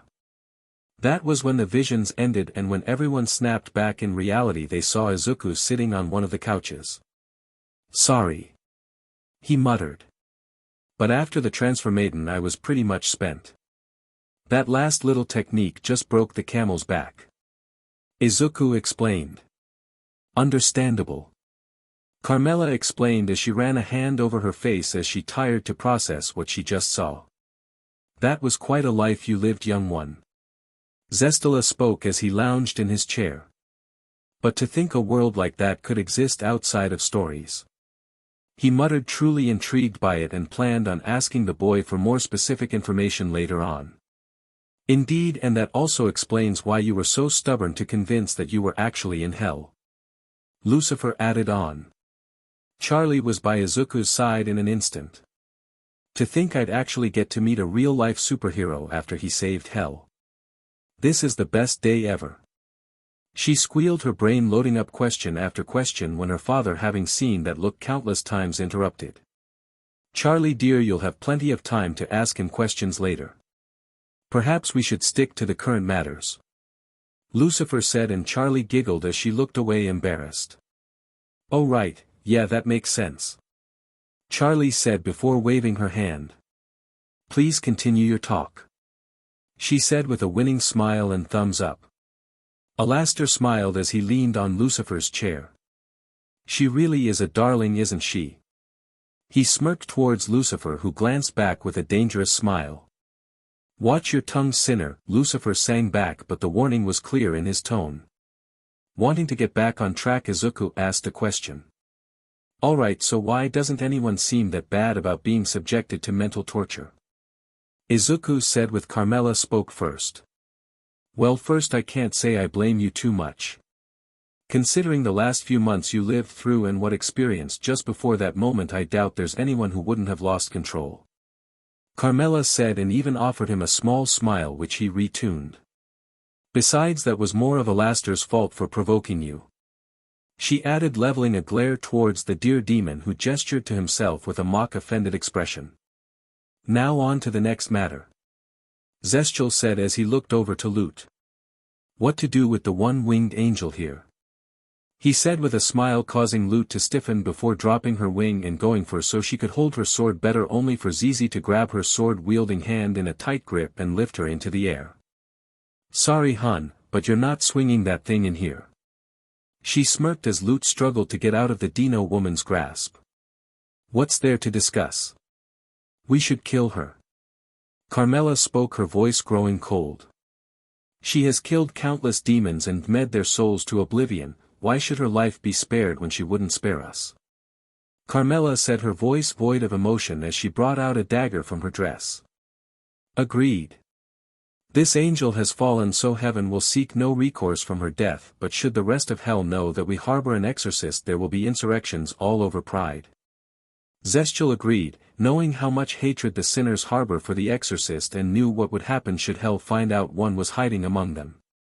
But that doesn't mean we have to kill her, Charlie shouted as she jumped to her feet, drawing everyone's attention. At all the sudden eyes on her, Charlie wilted a bit, but she pressed on. Look, I have no idea of the full scope of what she done, but being an exorcist gives me an idea, and I know she isn't a good person, she said, looking towards Lute, who was shaking as she looked around desperately. But that doesn't mean that we need to kill her. What if we have someone watch over her, like a guard or something like that? Charlie suggested, trying desperately to save the angel's life. Lute along with the others were looking at her in disbelief. Charlie, surely you must know what you're asking, right? To simply look after an angel would paint a target on the back of whoever is chosen, and that's if they accept, which is almost guaranteed to not happen. Lucifer told his daughter, who looked around frustrated. So that's it. We should just kill her because finding someone to look after her would be too much trouble. Are we that quick to give in to the easiest solution? She questioned them, who didn't back down and stared at her unblinkingly. So who would you suggest take the angel in? Carmela's voice, her eyebrow raised and her arms and legs crossed. If you're so determined to save this wretched thing's life, surely you have someone in mind. Carmela and Charlie was looking around desperately as she tried to think. What made it worse was that she could see the desperation and pleading in the Lute's eyes for her to give an acceptable answer. I'll do it. 9 pairs of eyes turned to the lone human who was sitting on the couch and staring back. I'll be the one to look after her, Izuku offered, trying to look at Charlie, who was bouncing up and down. Happiness and gratitude radiating off her, so much she was practically radiating it. Zestial chuckled. My, aren't you generous, boy, but I doubt you know exactly what it is you're going yourself into too. The angels having been slaughtering sinners for millennia, and I highly doubt they will accept one, and trust me, she will be recognized, much less let her walk among them, Zestial warned. Izuku actually surprised them by chuckling. A good point, but I'm afraid you're not looking at it from the right angle, Mr. Zestial, Izuku told the Overlord, who looked interested. Oh, and how should we look at it then? He questioned with intrigue in his voice as Izuku let out a tired sigh that had nothing to do with his physical state. I can't believe these words are about to leave my mouth, he thought as he opened his mouth to answer. Lute wouldn't be seen as an angel or an exterminator. What she would be seen as is a trophy, Izuku answered. The answer caused blinks from all around. A trophy. Clara asked, her head tilted as she her head not getting it. A trophy. A trophy taken from the angels after uttering defeating them. Izuku explained as it slowly started to sink in what Izuku was planning. Oh. Alastor sounded very pleased and surprised by what his new MSTR was planning. Look, people are gonna figure out who took down the angels and who was the cause of hell being shaken to the core. When people find out it's the same one guy, I don't think anyone will even think twice about them taking an angel as a trophy, pet, SLV, whatever you want to her. And the few that will take issue would be too scared shitless to do anything about it. Izuku reasoned as the others thought it over while Charlie gave 2 thumbs up, clearly willing to go with the lie if it meant saving Loot's life. It's not a bad plan. Lucifer reasoned as he drummed his fingers over his cane. And like you said, once it's discovered that it was you who bested the angels and cursed those nightmares, most of hell's inhabitants won't want to be target over an angel. Lucifer confirmed. However, there are those that will see the worth in risking it, so you'll need to find a way to prove that you can back up anything you say. He warned before grinning. Fortunately for you, I think I have just the thing. If you're willing to listen. Lucifer offered and Izuku nodded, grateful for the help. What's to stop her from stabbing you in the back? The sudden question brought everyone's attention to Carmela, even as her daughters looked at their mother unsure. I'm sorry, Ms. Carmine. Izuku asked, causing Carmela to stare him down. Angels are ruthless, remorseless and strategic. What insurance do you have that she isn't plotting something? Carmela challenged, and before Izuku could even open his mouth, Lute gave a rather surprising one. My soul. Lute's shout brought everyone's attention to her, and Izuku could finally see all the mental issues she had been going through. Gone was the cold lieutenant of the angels who could slaughter hundreds of sinners with a smile on her face. Having witnessed a one-man beatdown of angels, the fight with Alastor, and experiencing a mental hell like no other, had left her an empty shell of her former self who wants nothing more than to survive by any means necessary. Seeing that she had everyone's attention. That would work right. If he owns my soul like he owns that red demon, then I can't do anything to him, right? She reasoned. Carmela made a noise of reluctance. That would be accurate. Carmela muttered lowly before turning to an angel. Can angels even sell their souls? She asked, with Lucifer nodding. Indeed. It doesn't matter if it's human, demon or angel. Lucifer then turned his attention to Izuku. Well, how about it? You already gained millions of souls today, what's one more? It will give you the proof you need to prove that you own her. Lucifer guaranteed, with Izuku deep in thought for a while before turning to Lute. You sure about this? He asked, getting a defeated snort from Lute. I'm being held up by a giant feathered reptile woman, selling my soul just to survive. Would I really be doing this? I wasn't sure. Lute asked rhetorically. Can't argue with that. Izuku thought before glancing at Zizi. Please release her. He requested. You sure, little green? She asked, getting a nod, causing her to release the angel, who fell flat on her face. Oh my gosh, are you okay? Charlie asked as she rushed up to help Lute. Here, let me help you up. She offered her hand. Lute looked like she was seconds away from swatting it away, but after a few seconds she looked away and let the princess take her hand and help her to her feet. Thanks. She said shortly, resulting in a beaming smile from Charlie, though the angel was quick to walk past the quick hug Charlie tried to give her. So how do we do this? She asked nervously, both because of what she was about to and for any unforeseen circumstances that might occur. Actually, I was thinking Alastor could make the deal. Izuku said, surprising everyone and terrifying Lute. What? She demanded, getting a shrug from Izuku. What did you expect? I don't know how to make deals yet. Alastor does, besides you were there when we made our bet. The moment your deal is complete, your soul will transfer to me. Izuku rationalized, and unfortunately Lute couldn't refute the logic. A sound plan, lad. Alastor said, a swagger in his step as he approached his mic, spinning in his hands like a baton. Well, my dear. Alastor said, bending down, his face growing more demonic as symbols appeared around him. Your soul for protection against the other fine denizens of hell. The Overlord said as his hand started glowing green. So it's a deal then.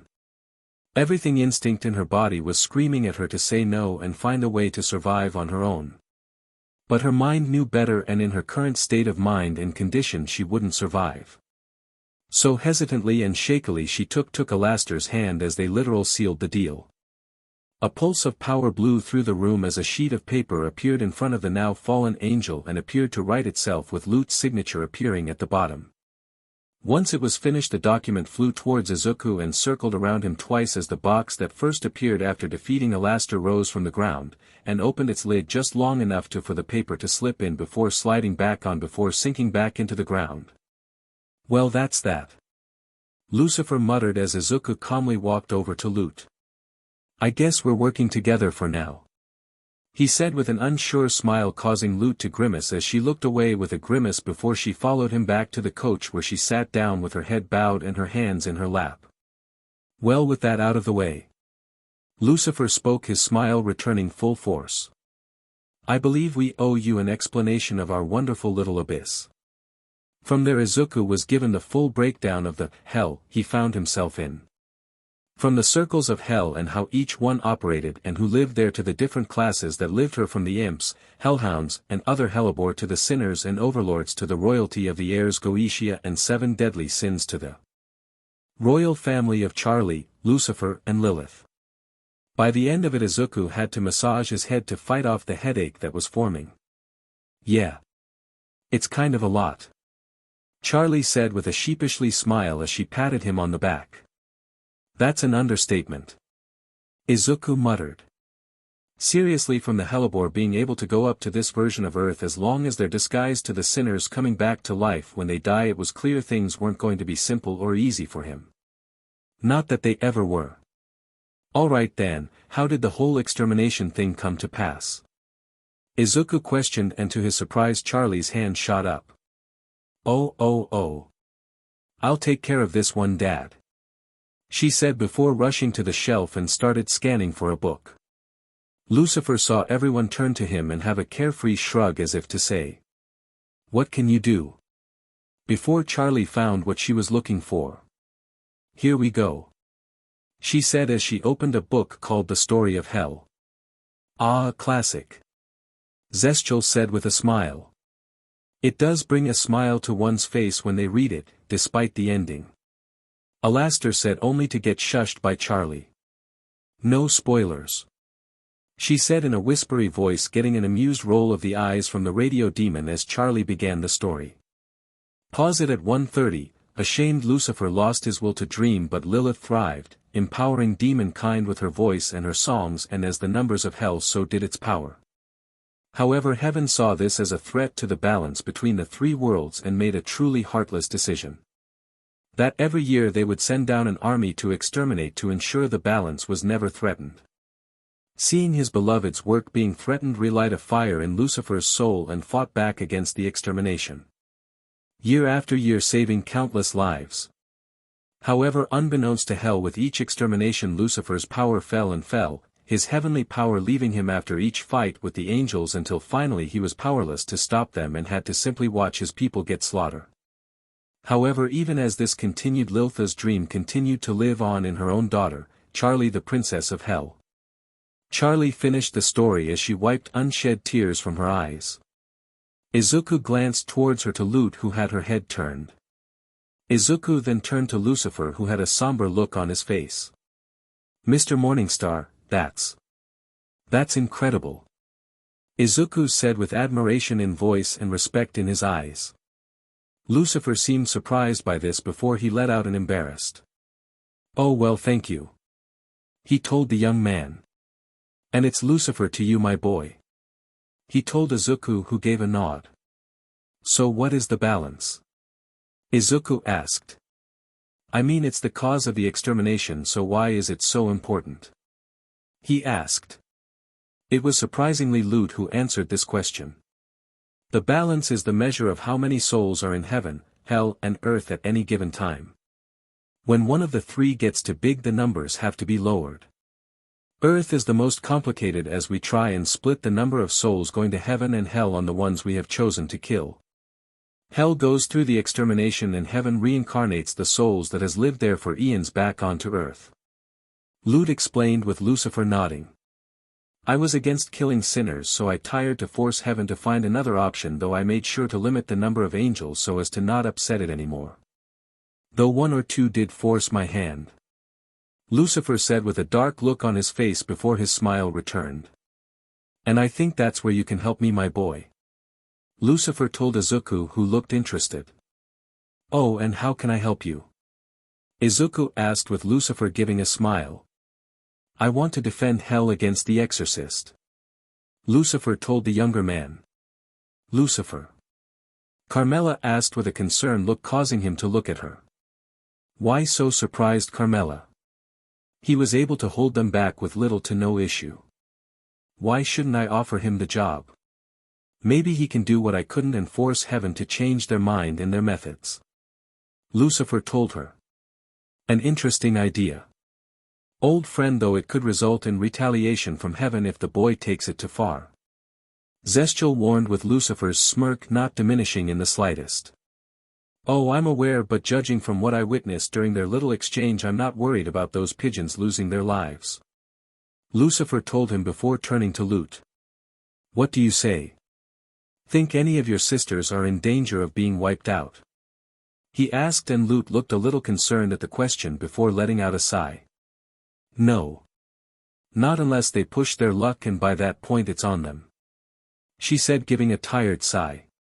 See. Besides, you saw Izuku's memories, he knows when he needs to hold back. Lucifer tired to reassure her, and Izuku, although he looked troubled, nodded. I'm willing to do it, but what about the balance? Doesn't it need to be withheld? Izuku asked while Lucifer laughed and waved it off. Oh please, I stopped those birds from killing a single sinner for countless years, and there wasn't a single distortion. A few years of him stopping their little crusade won't hurt anything. Lucifer told him. Besides, it's not like I'm asking him to do it for free. He said as he held up a finger. First, naturally, I'll try and help find a way back to your own world, since it's clear you're not in Kansas anymore. Lucifer promised, getting a grateful smile from Izuku as his eyes lit up with hope. Second, when you're here, not only will I allow you to venture up to Earth, but I'll also allow you to travel to the other circles of hell. He promised, and not even Alastor could hide his shock at this. My, you sure do play hardball when you want something, don't you, Your Majesty? He asked with Lucifer turning his attention to him. Given that he's a human, it's only right I allow him to venture up to Earth. He said before turning to Izuku. Consider being able to venture to the other rings your payment for this one. He said as he summoned a portal that showed a town that seemed to shift between various locations. Alastor couldn't contain the amused chuckle as he leaned in to inspect the portal. I must say I definitely envy you for this little boon, lad.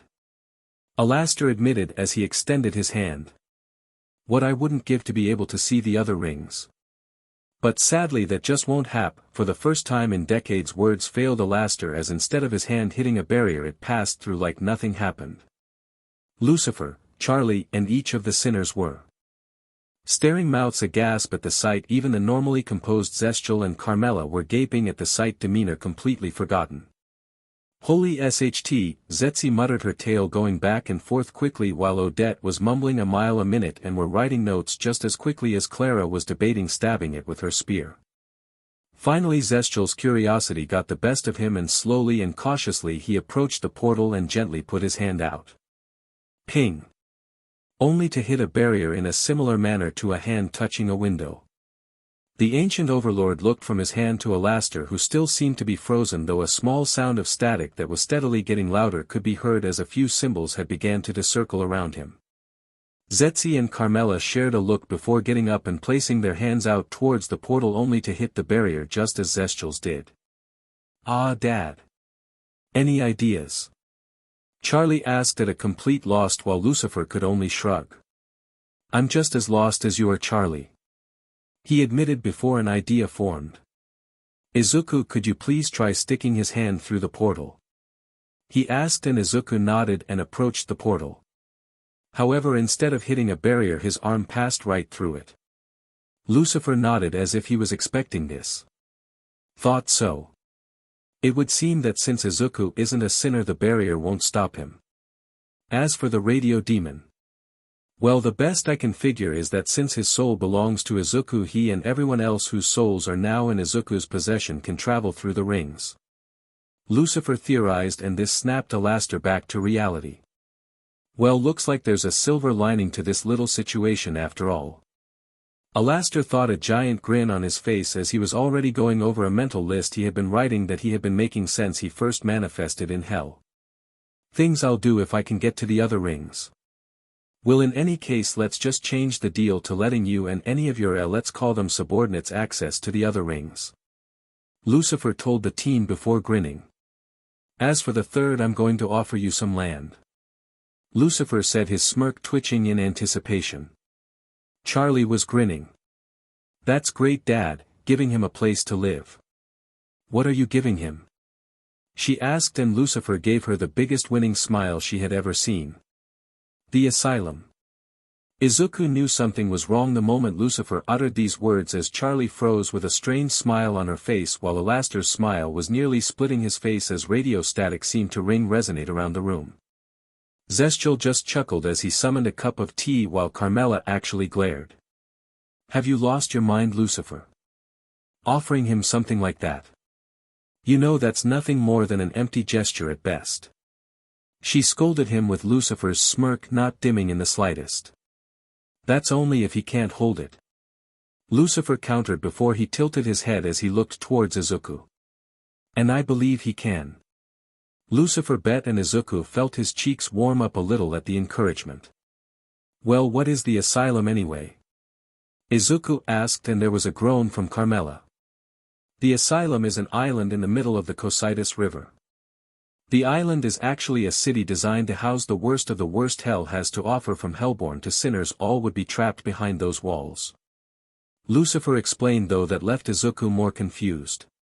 A prison in hell. Isn't hell the biggest prison in existence?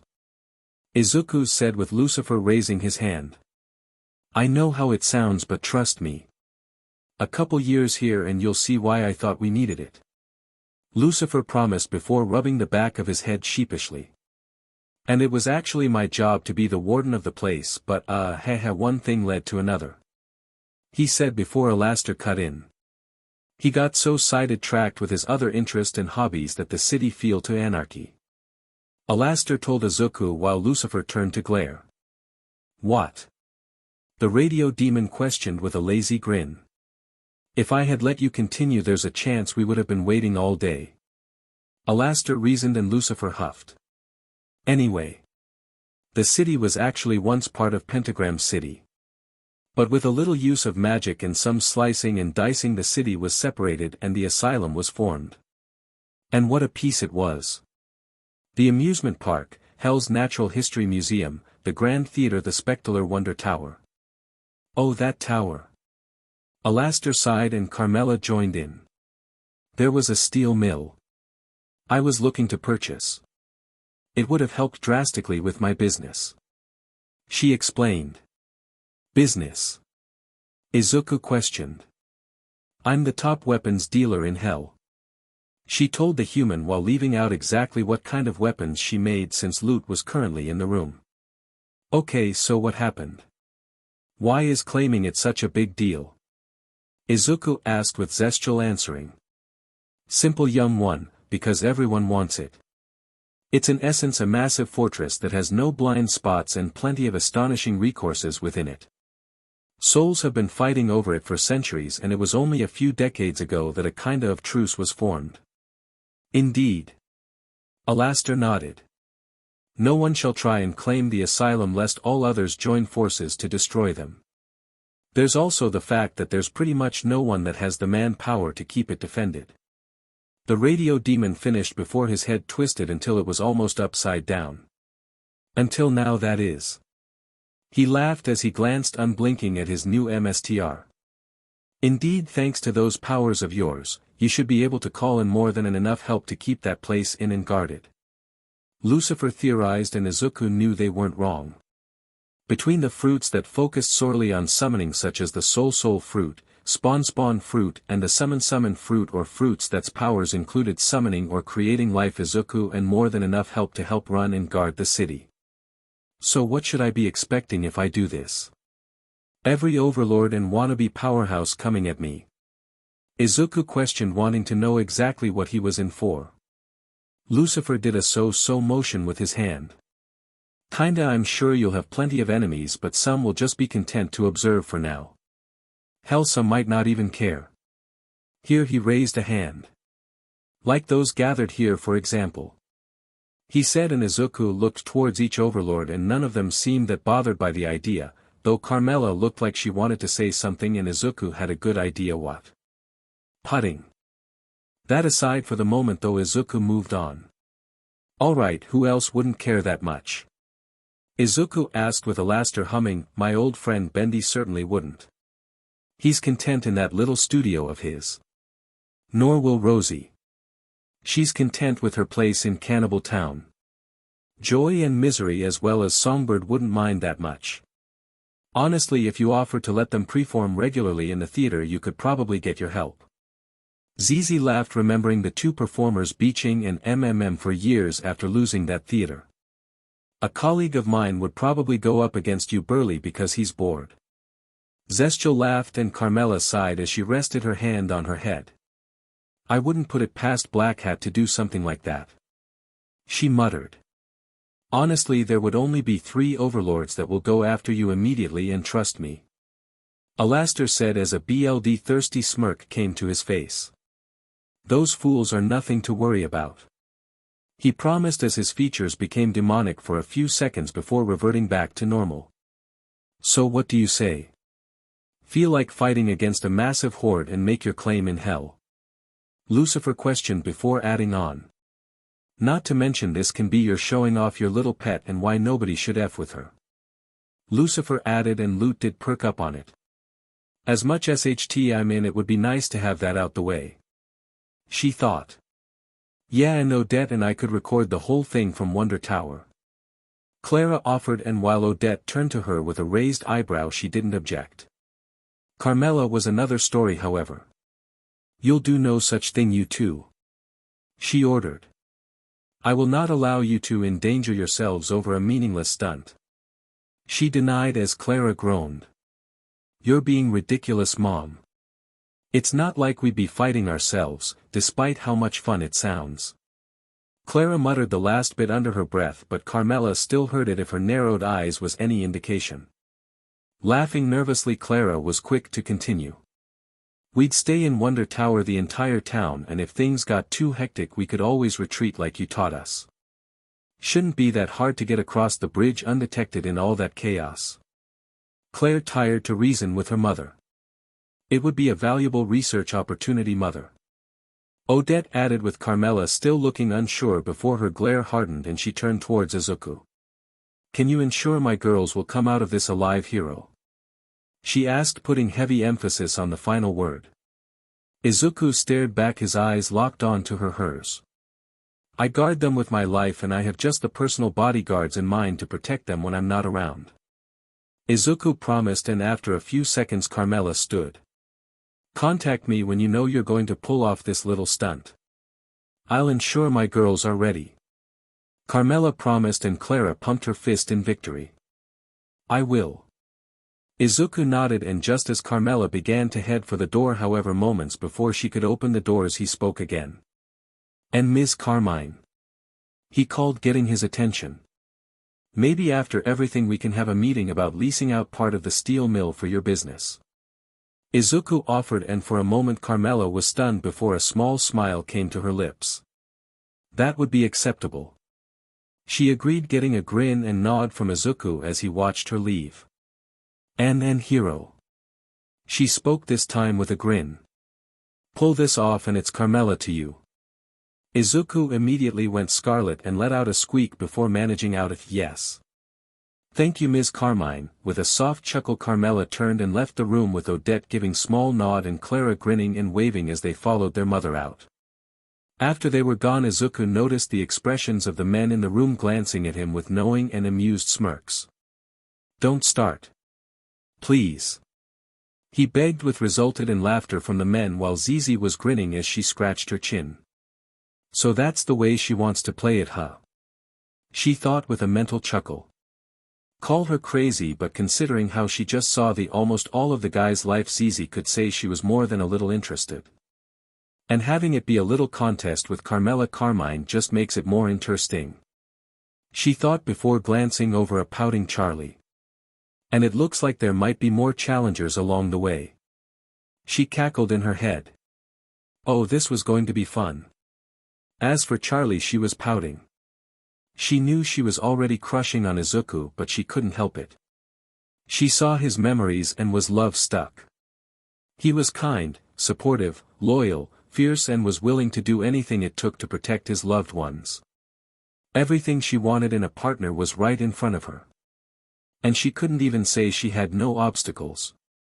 That little promise from the usually ice-cold Carmela Carmine was a clear indication that she had an interest. Something shared by Zizi if that look on her face was any indication. Charlie wasn't going to count loot just yet considering she's only staying right now to survive, but Charlie was definitely going to keep an eye on the angel in the future just in case. Don't worry Charlie you've got this. She mentally cheered herself. You're the princess and hell and heir to the throne. You're powerful. You're kind. You're smart. Charlie said as was hyping herself up glancing at her new rivals. And noticed how well developed they were in certain areas she was definitely lacking causing her to look away in a hurry which led her to looking at her father which is what caused her thought. You're an exact copy of your dad. She mentally cried. Seriously. Who did she PSS off in her last life to have a mother as appealing as Lilith and inherit pretty much everything from her circus clown-looking father? Outside the room the Carmine family was walking away. Well that certainly was a productive meeting. Carmela muttered getting a nod from Odette. Indeed. Many interesting develops and opportunities have presented themselves to us. The scientist added on with Clara grinning. Yeah besides this'll be a great story in a few years about how Mom meet our new dad. She cackled with Carmela rounding. Enough of that nonsense now. She demanded thought Clara was still snickering. That's enough Clara. Mother's been through enough today. She chided her black-haired sister. Thank you Odette. Carmela told her blonde daughter who nodded. Of course mother a question if I may though. She requested and not seeing the harm Carmela nodded. When? Would a good time be to start referring to Izuku Midoriya as father? She asked a small smirk on her face as Clara was set off into another fit of laughter. Odette. Back in the library Zizi and Zestial were getting up to leave. Well I believe that's our quo to exit. Good luck in your endeavors young one and should you succeed I'll be more than happy to do business with you on some of the property. Zestial told the teen as Zizi approached as well. You can add me to that little party too. Would love to get another club kaiju going there. She told him. Of course. Izuku told them getting smirks from both. A good day everyone. Zestial said as he raised his hand as he left the room. Later everyone. See ya little green. The Dino woman laughed as she too left the room. Well then lad I believe we should make our way over to the asylum don't you think? Alastor asked getting a confused look from Izuku. Wait won't that just start everything off? He asked getting a shake of the head. We'll attract attention if we're spotted but no one will really care until the power starts turning on. Alastor reassured before spinning his cane as a portal opened. Shall we? He asked happy that he was still able to do that much despite his weakened state. Izuku nodded and stepped through with loot as Alastor followed close behind. Thanks for everything Lucifer. I'll talk to you soon Charlie. Izuku promised causing Charlie to rush forward. Wait. I can go with you if you dash. She didn't finish as the portal closed before she could reach it. Want. She finished lamely as her father wrapped his arm around her shoulders. Hey, cheer up, kiddo. I saw the looks you were shooting the boy, and let me tell you. You'll have plenty of chances in that race. He told her, getting a wide smile from Charlie as the two embraced in a hug. Now come on. Looks like we've got a few years to think of a plan to change Heaven's mind, so let's not waste a second. Lucifer cheered, causing Charlie to nod with a determined look on her face. Let's do it, let's save our people. She announced as the two tried to start thinking of ideas. Today they had been handed a miracle and they weren't going to let it go to waste. Line break. I shouldn't be alive. That thought was going through the head of a certain exorcist as she and her sisters marched through their barracks to change into her regular clothes. Today had gone in a way none could have expected. It was simply supposed to be another extermination to maintain the balance of the universe. She knew her sisters enjoyed the slaughter to varying degrees, but to her it was just a job, nothing more, nothing less. A job she'd been doing for longer than she can remember without a single hiccup. Or problem. Sure, she knew of the issues in the past, but with Lucifer confirmed to be too weak, it was assumed and proceed without issues for countless years. That is until this day, when she and the rest of her sisters and even Adam himself were utterly devastated by a single soul. The others were beaten to various degrees, but nothing they can't walk away from. Herself, though. Throw through a large rock formation that collapsed on top of her. Only he didn't. He had let her go without a second thought. True, she thought he was trying to play her at first, but then she saw his eyes. He looked so tired.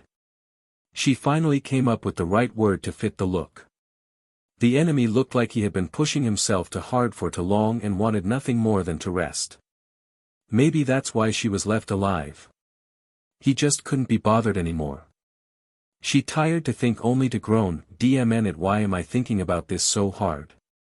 I got lucky and some super powerful demon took pity on me. That's all there was to it." She told herself, despite a gnawing feeling in her gut. Luckily the perfect distraction came up. "Hey Vaggie, did you hear about Lieutenant Lute?" One of her sisters, still in her full gear, asked. Vaggie nodded once. "Yeah, I heard. I also saw Adam come back using her halo. It's tragic," she said, looking away. She had no close attachments, Lieutenant, but Vaggie still had to admire her for her sacrifice. Adam had told home when he retuned that once she learned his halo was destroyed, she offered her own and decided to stay back in order to buy the first man time to flee. She was a pain sometime, but she knew what she was doing. She didn't deserve what she got. Vaggie muttered as her sister nodded in agreement. "You said it, but this injustice won't last for long. Adam is meeting with the head seraphim right now. I'm sure they'll come up with a plan very soon." Her sister tried to reassure her, with Vaggie sighing as she got up to leave, having finished changing. "Let's hope so," she muttered, leaving the room, "because we're going to need a miracle to take down that demon." Over in the office of the head seraphim, Adam was nervous as he was standing in front of one of the one powers of heaven above him. "Now I promise, Sarah. I can explain," he told the angel who was sitting across from him.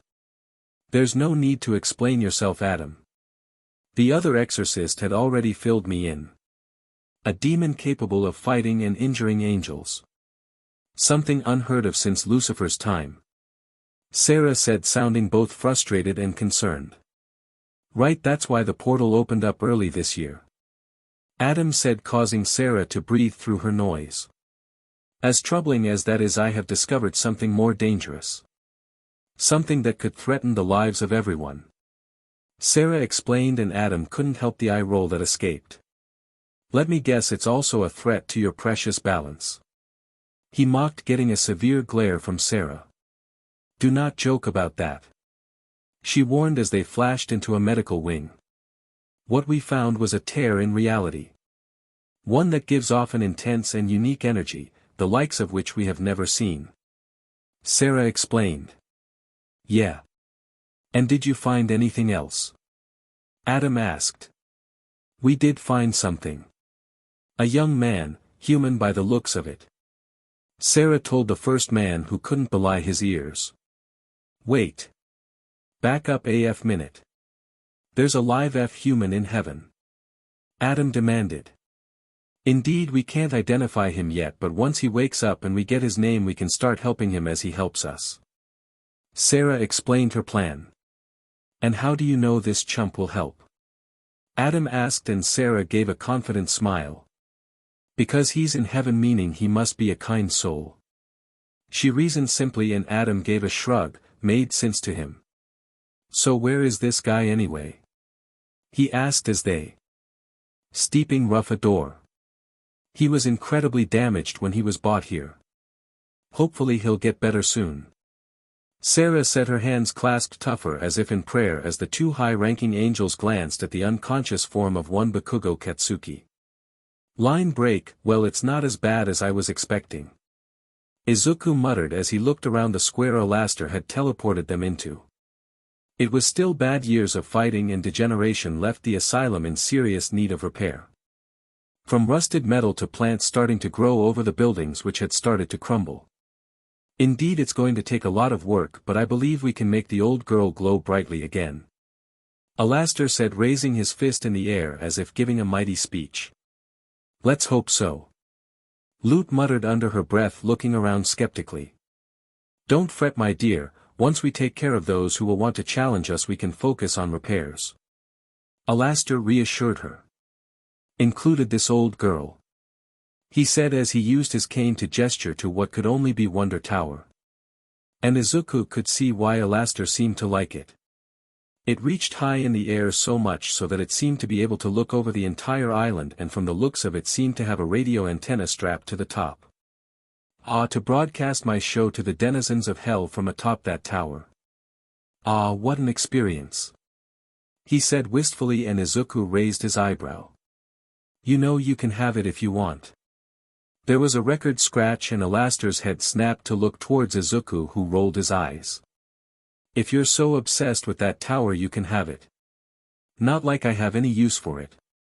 Izuku shrugged, and Alastor actually looked shocked. Well, I certainly wasn't expecting this. He said before giving a true smile that was laced with gratitude. Thank you, lad. I appreciate it. I truly do. He told the young man, who shrugged. Don't thank me yet, we've got to make sure we're ready to defend this place. Izuku reminded him before walking towards both him and Lute. Now Alastor, how long do we have until we're going to be under attack? Izuku asked, and Alastor gave a carefree smile. Not to worry, lad. No one will make a move until we power things up. He promised. You sure? Izuku asked, not wanting to have a doubts. Indeed.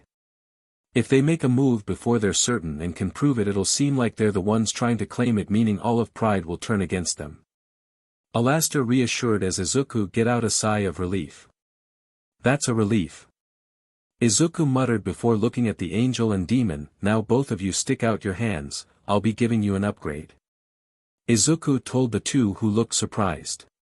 An upgrade? Lute parroted, with Izuku responding in the affirmative. Yeah, with your missing wing and Alastor's lowered power, I think it would best if I gave you some firepower. Izuku told them as he held out his hand. So who's first? Lute hesitated for a moment, but Alastor sure didn't as he grasped Izuku's hand tightly. There was a flash and Alastor's body went ramrod straight as his head faced the sky, as what appeared to be a pear with black tentacles growing out of every part of it gleamed in his eyes as information was blasted into his hand. Well, Alastor, what do you think? Izuku asked with his arms crossed as Alastor seemed to twitch. Of my dear MSTR. He said, disturbing Lute immensely. Suddenly Alastor transformed into his massive demon form, the one he used when fighting Izuku. Green fire erupted from all around them as black tentacles grew from everywhere like weeds. Portals opened all around him as little demons jumped from them, hooting, cackling, and yammering unintelligible nonsense as they jumped from one portal to another. Izuku, watching this, nodded. Yup, I thought the eldritch fruit would be a good fit, though you're not getting the awakened until you've earned my trust. He told the radio demon, who nodded. Understood and challenge accepted. He told the teen while Lute looked disturbed. What the F? How the hell are you so good at using those powers already? She demanded as Alastor just grinned as he pointed towards his head. Our kind employer here was gracious enough to include an instruction manual of sorts to the power he just gave me. I'm sure he'll do the same for you. Alastor told the angel who looked from the demon towards Izuku who already had his hand extended. Lute looked at the hand for several seconds before releasing a defeated sigh. What do I even have to lose at this point? She thought as she grasped Izuku's head. Like with Alastor, Lute's head jerked back and her eyes glowed as a yellow star-shaped fruit flashed in her eyes before it died down and Izuku let go. Well my dear, let's see it. Alastor requested and after a few seconds a bright glow appeared behind her before a wing made of pure light appeared where the old one was torn off. Lute's eyes widened in pure disbelief for several seconds before a massive smile reached her face as she took to the skies and flew like she didn't have a care in the world. Izuku and Alastor watched for several minutes as the angel simply flew before she suddenly dive bombing and collided with Izuku and embracing him in a hug. Thank you. She said quietly as tears flowed down her face. Thank you so much.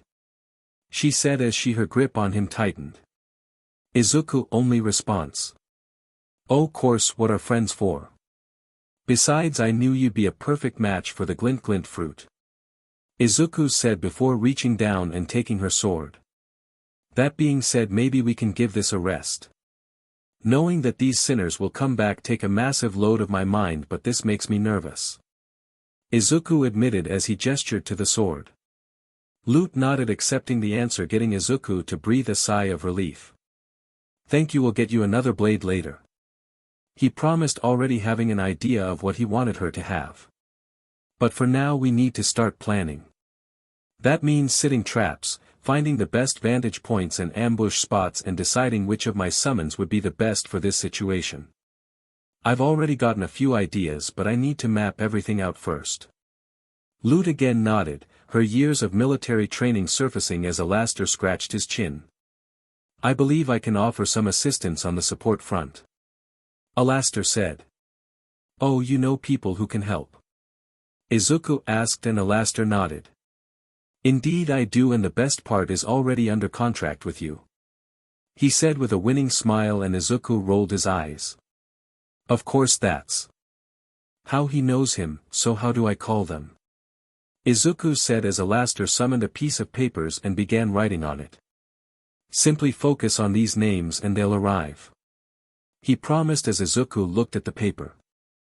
Lurker, Countess, Creeper, Dawn, Chief Surgeon, Dolly, Husk, quite a variety of names. Izuku muttered and Alastor chuckled.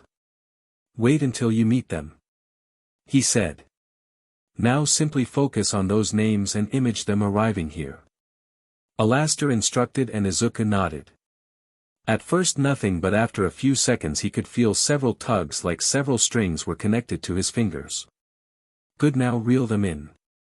Alastor instructed and with one mighty mental pull, a magic circle 8 figures appeared and dropped on the ground tighter. God damn it, I knew this day was too good to be true. One muttered bitterly. Indeed, the moment I feel my connection to that freak disappear a new one grabs hold. A woman this time spoke bitterly and as they de-angled themselves Izuku could make each out clearly. Friends, so good to see you all again. Alastor said, his arms spread wide as if the group was friends he had gone years without seeing. The group however looked as if they could have gone the rest of their lives without seeing Alastor again. What the F do you want from us this time? The cat demon growled. Oh, don't be like that, Husk, my friend. I'm merely enlisting your service to help my new friend here.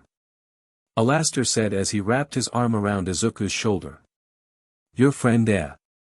The warthog in the trench coat muttered, incredibly skeptical. Indeed. Everyone meet Izuku Midoriya. The lad who fended of the entire extermination by himself before going on to win my and every soul I owned in a little contest we had. Alastor said with his best winning smile. The others however were gasping in open-mouth horror, not sure of what part of he just said was worst. Moving on like nothing was happening, Alastor gestured to him, instantly putting the group back on guard. Izuku, allow me to introduce you to some of the former overlords that once ruled over hell. Alastor introduced each one as he gestured to them. First we have Lurker, he said, motioning to the one with the skull face and horns on either side. Greetings. He stammered, unsure if this was really happening. New, we have the Countess. He gestured to the fish woman. Charmed, was all she could over as he moved over to the hunched individual. Next is the ever-charing Creeper. The Creeper said nothing concrete but did let out a spit-filled cackle. Next we have Dawn, he said to the man smoking the cigar, who gave a very blunt F off and die, Chief. He motioned toward the warthog, who just flipped him off. Next up we have the Surgeon, he said, pointing over towards the mutty-armed sinner who seemed twitchy as he mumbled something under his breath. Dolly, he said as the blonde demon smiled. Hello there, sweetie. Sorry you got wrapped up in this prick's bullshit, she said as Alastor, not bothered in the slightest, moved to the final person of the group. And this lovable scamp is Husk, he said, getting a growl. I'm not your pet, he growled, and Alastor nodded. That's right. You're his pet now, Alastor said, with pointing his mic at Izuku. So what could you possibly need us for? Husk asked before looking around. Isn't this the asylum? Countess asked, looking around. Don't tell me you're so foolish enough as to try and claim it, she demanded, and Alastor's grin nearly broke his face. That's exactly what we're doing. With the elven of us and all the little tricks Izuku has claiming this little gem. Shouldn't be hard in the slightest, Alastor told them. This did draw many of their gazes to loot, and while some questioned why an angel was here, it crazy enough wasn't the most concerning issue right now. Look, we can fill you in later. Right now we need to get to work on getting this place ready for a war, Izuku said before turning and beginning to walk away as loot followed quickly behind him. Alastor smirked before facing the former overlords. Well, you heard him. Time waste for no one after all, he said before following after the two, humming to himself, and with no other option the other overlords did as well, both frightened and confused at what has and what will happen next. Line break. As Izuku and his party were getting ready for the fight ahead, they were being watched. A robotic brown bear with blue eyes and a black top hat. This was Freddy Fazbear, and currently he was watching them through a pair of high-power binoculars. There's movement on the asylum, Mr. Afton. I'm counting multiple former overlords, 2 unknowns, and the radio demon. He counted off. Is that right? Came voice on the other end. Harsh and dripping with anger. Yes, sir.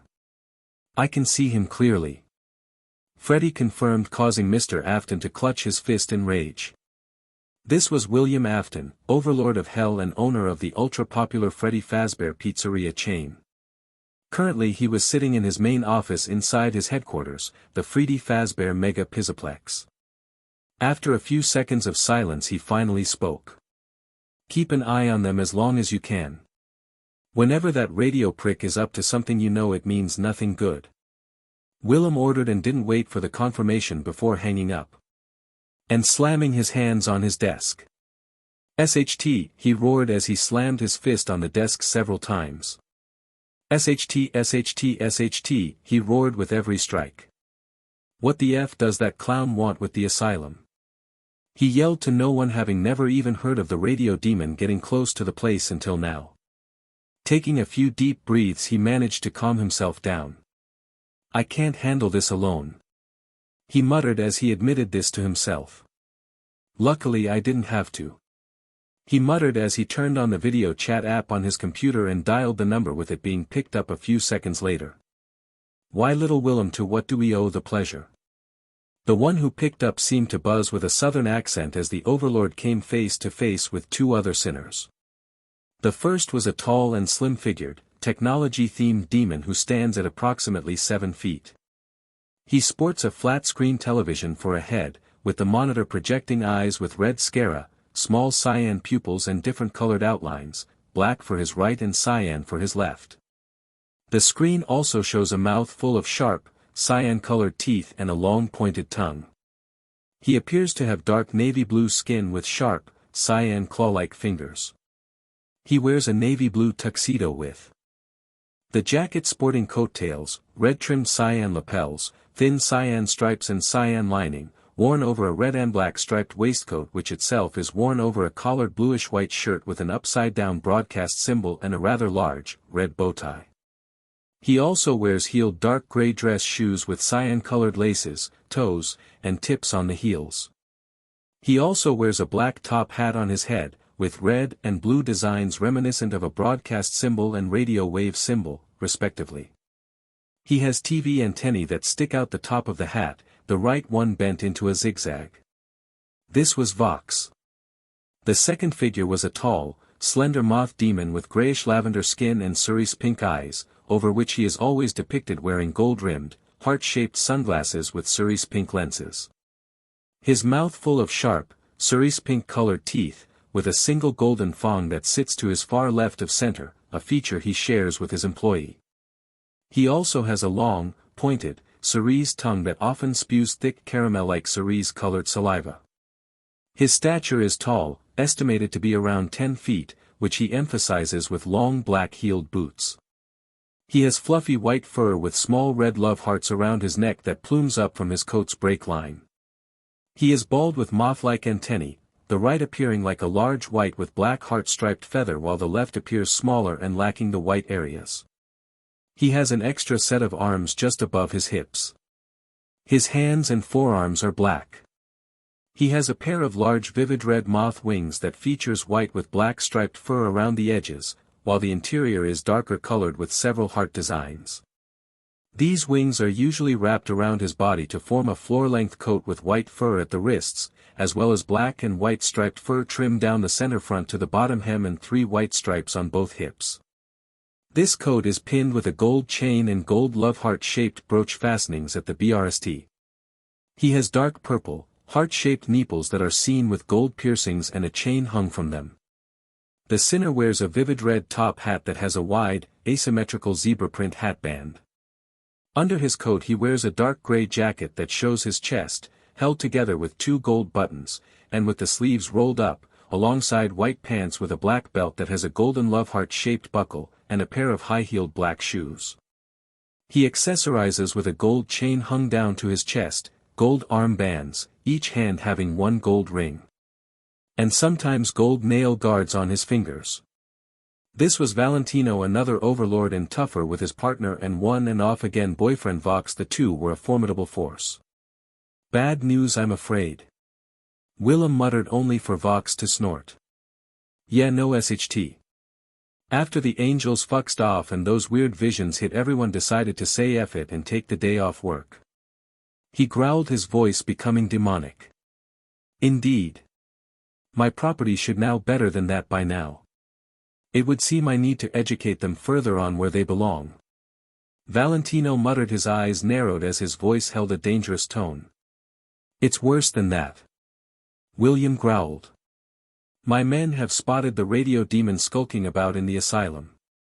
William said, only to JRK back as Vox's face filled the screen. The F did you just say? He roared, with William just sneering back. You heard me. That little playmate of yours is F around in the asylum doing God knows what. He answered, not help Vox's mood in the slightest. Valentino couldn't help laugh a little seeing Vox worked up. I wonder if this has anything to do with that little contest the two of you had. Valentino smirked and Vox instantly rounded on him. Do not bring that up in front of me. Vox warned, but it did little to ward off Val's amusement. Ah, what's the matter, baby? Still mad that to win you had to dash? Valentino couldn't finish as Vox roughly pushed him to the ground. Enough.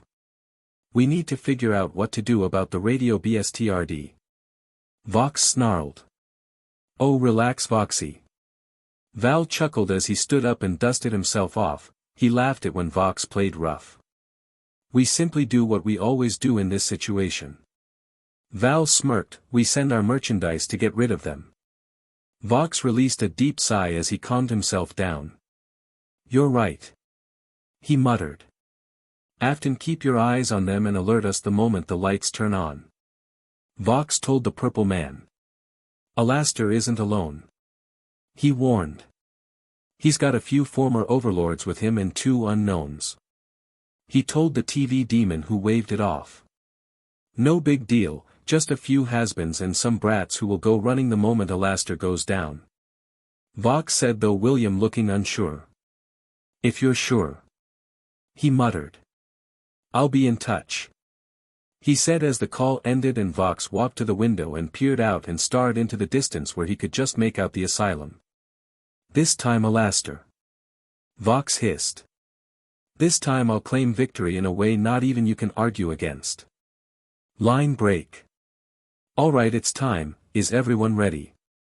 Izuku asked as he looked around to see Alastor, the former overlords, Lute as well as Odette and Clara. Izuku's clothes had changed. He was now wearing a black trench coat with a grey shirt, green army pants and black boots. The group were currently outside Wonder Tower as it was just minutes before the power would turn on and the fighting would begin. Over the past few days Izuku could sense thousands of souls arriving at the harbor just waiting for the power to go on as their signal to start crossing. Whether by the single bridge or by boat, from all angles it would be an attack on all sides. And that's exactly what Izuku was waiting for. "As we can be," Husk muttered, taking a gulp of booze. "Still think this plan is batshit crazy, but what can you do?" He shrugged. "Those new powers you gave us are useful though," he admitted. "Indeed, we should be able to stop the invaders at any rate," Don said, having grown to at least tolerate the boy his soul now belonged to when he offered the former overlord a power. "Good, now get to your positions," Izuku ordered as the overlords now and begin to disperse into the city. "I'll get going too," Lute said as she formed another wing of light and flew to the top of Wonder Tower before perching at the top of it. "Well then, I guess there's nothing like to do except does anyone else hear screaming?" Izuku asked, and before anyone could answer something slammed into the ground creating a small crater. Alastor chuckled. "My! Isn't this some poor timing?" he muttered as groan came from the hole. "Ah, my effin' head!" A woman groaned with a British accent before she pulled herself from the hole.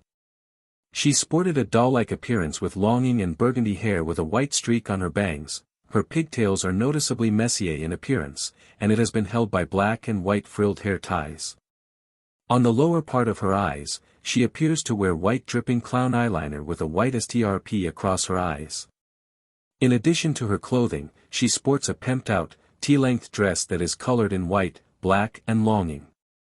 Her dress features short, puffed sleeves, along with black triangle and longing heart patterns located at the bottom.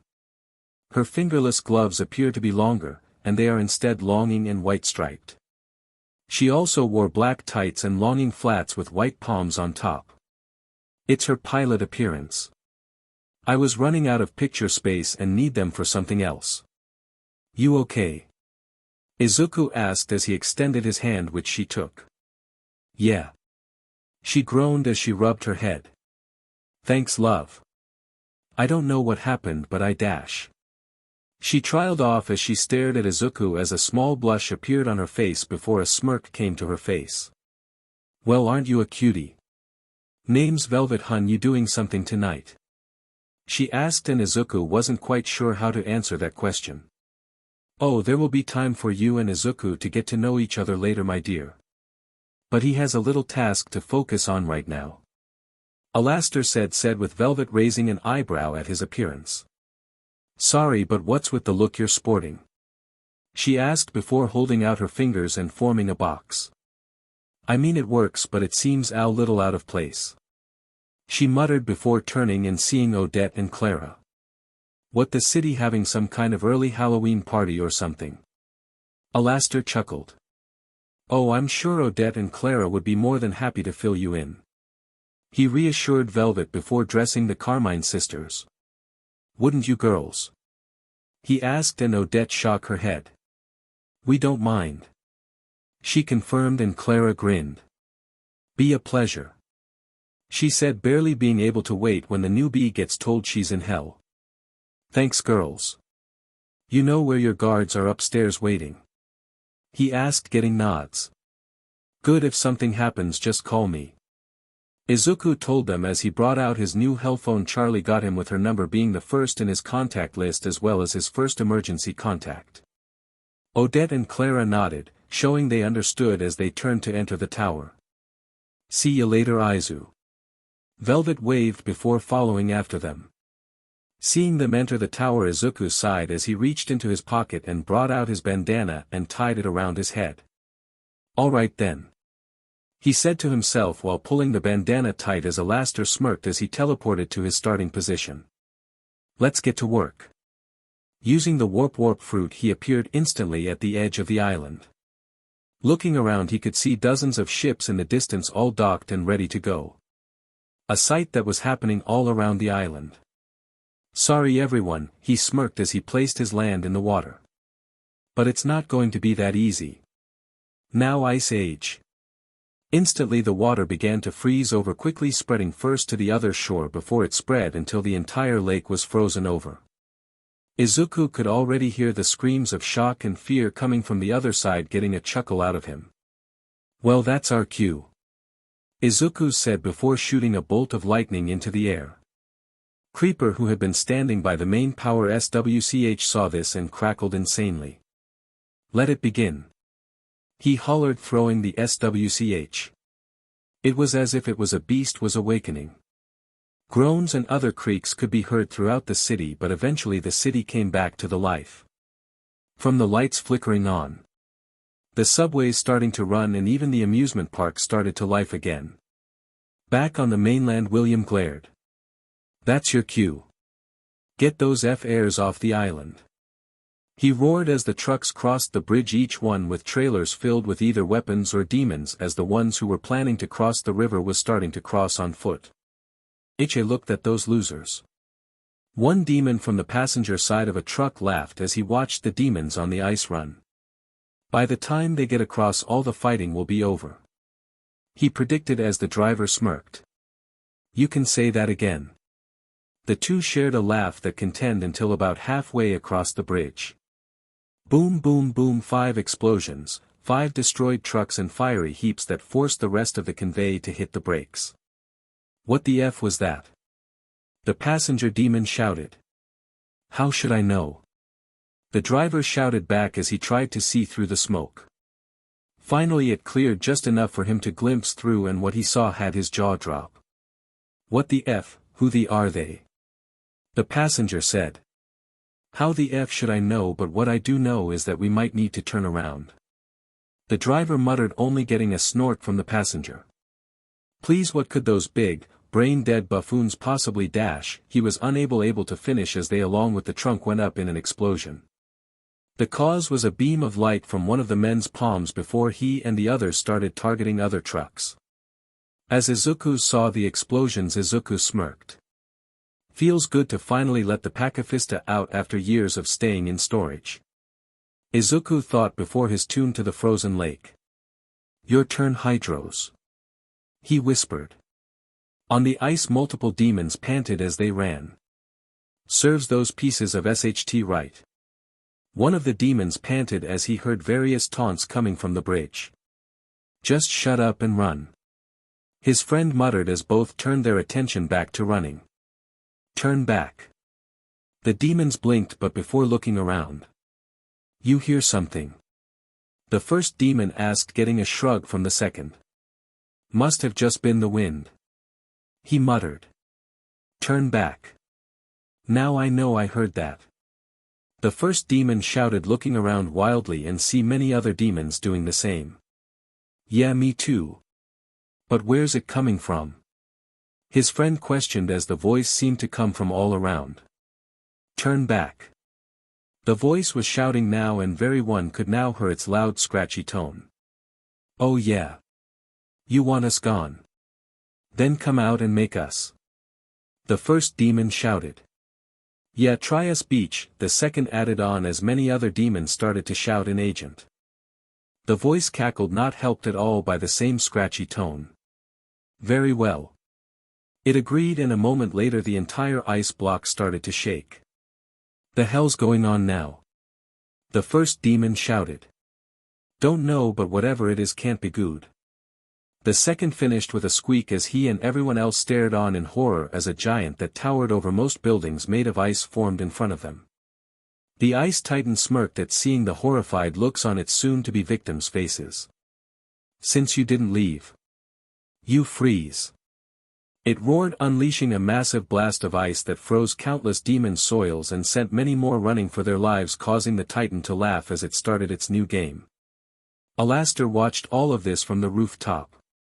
Looking from the massacre on the bridge to the survival game playing out on the ice to all the other hidden surprises waiting in the wing. Yes sir, indeed. Alastor laughed, his smirk growing even more as he could already make out many more from the mainland approach. This is shaping up to be one hell of an opening act. To be continued.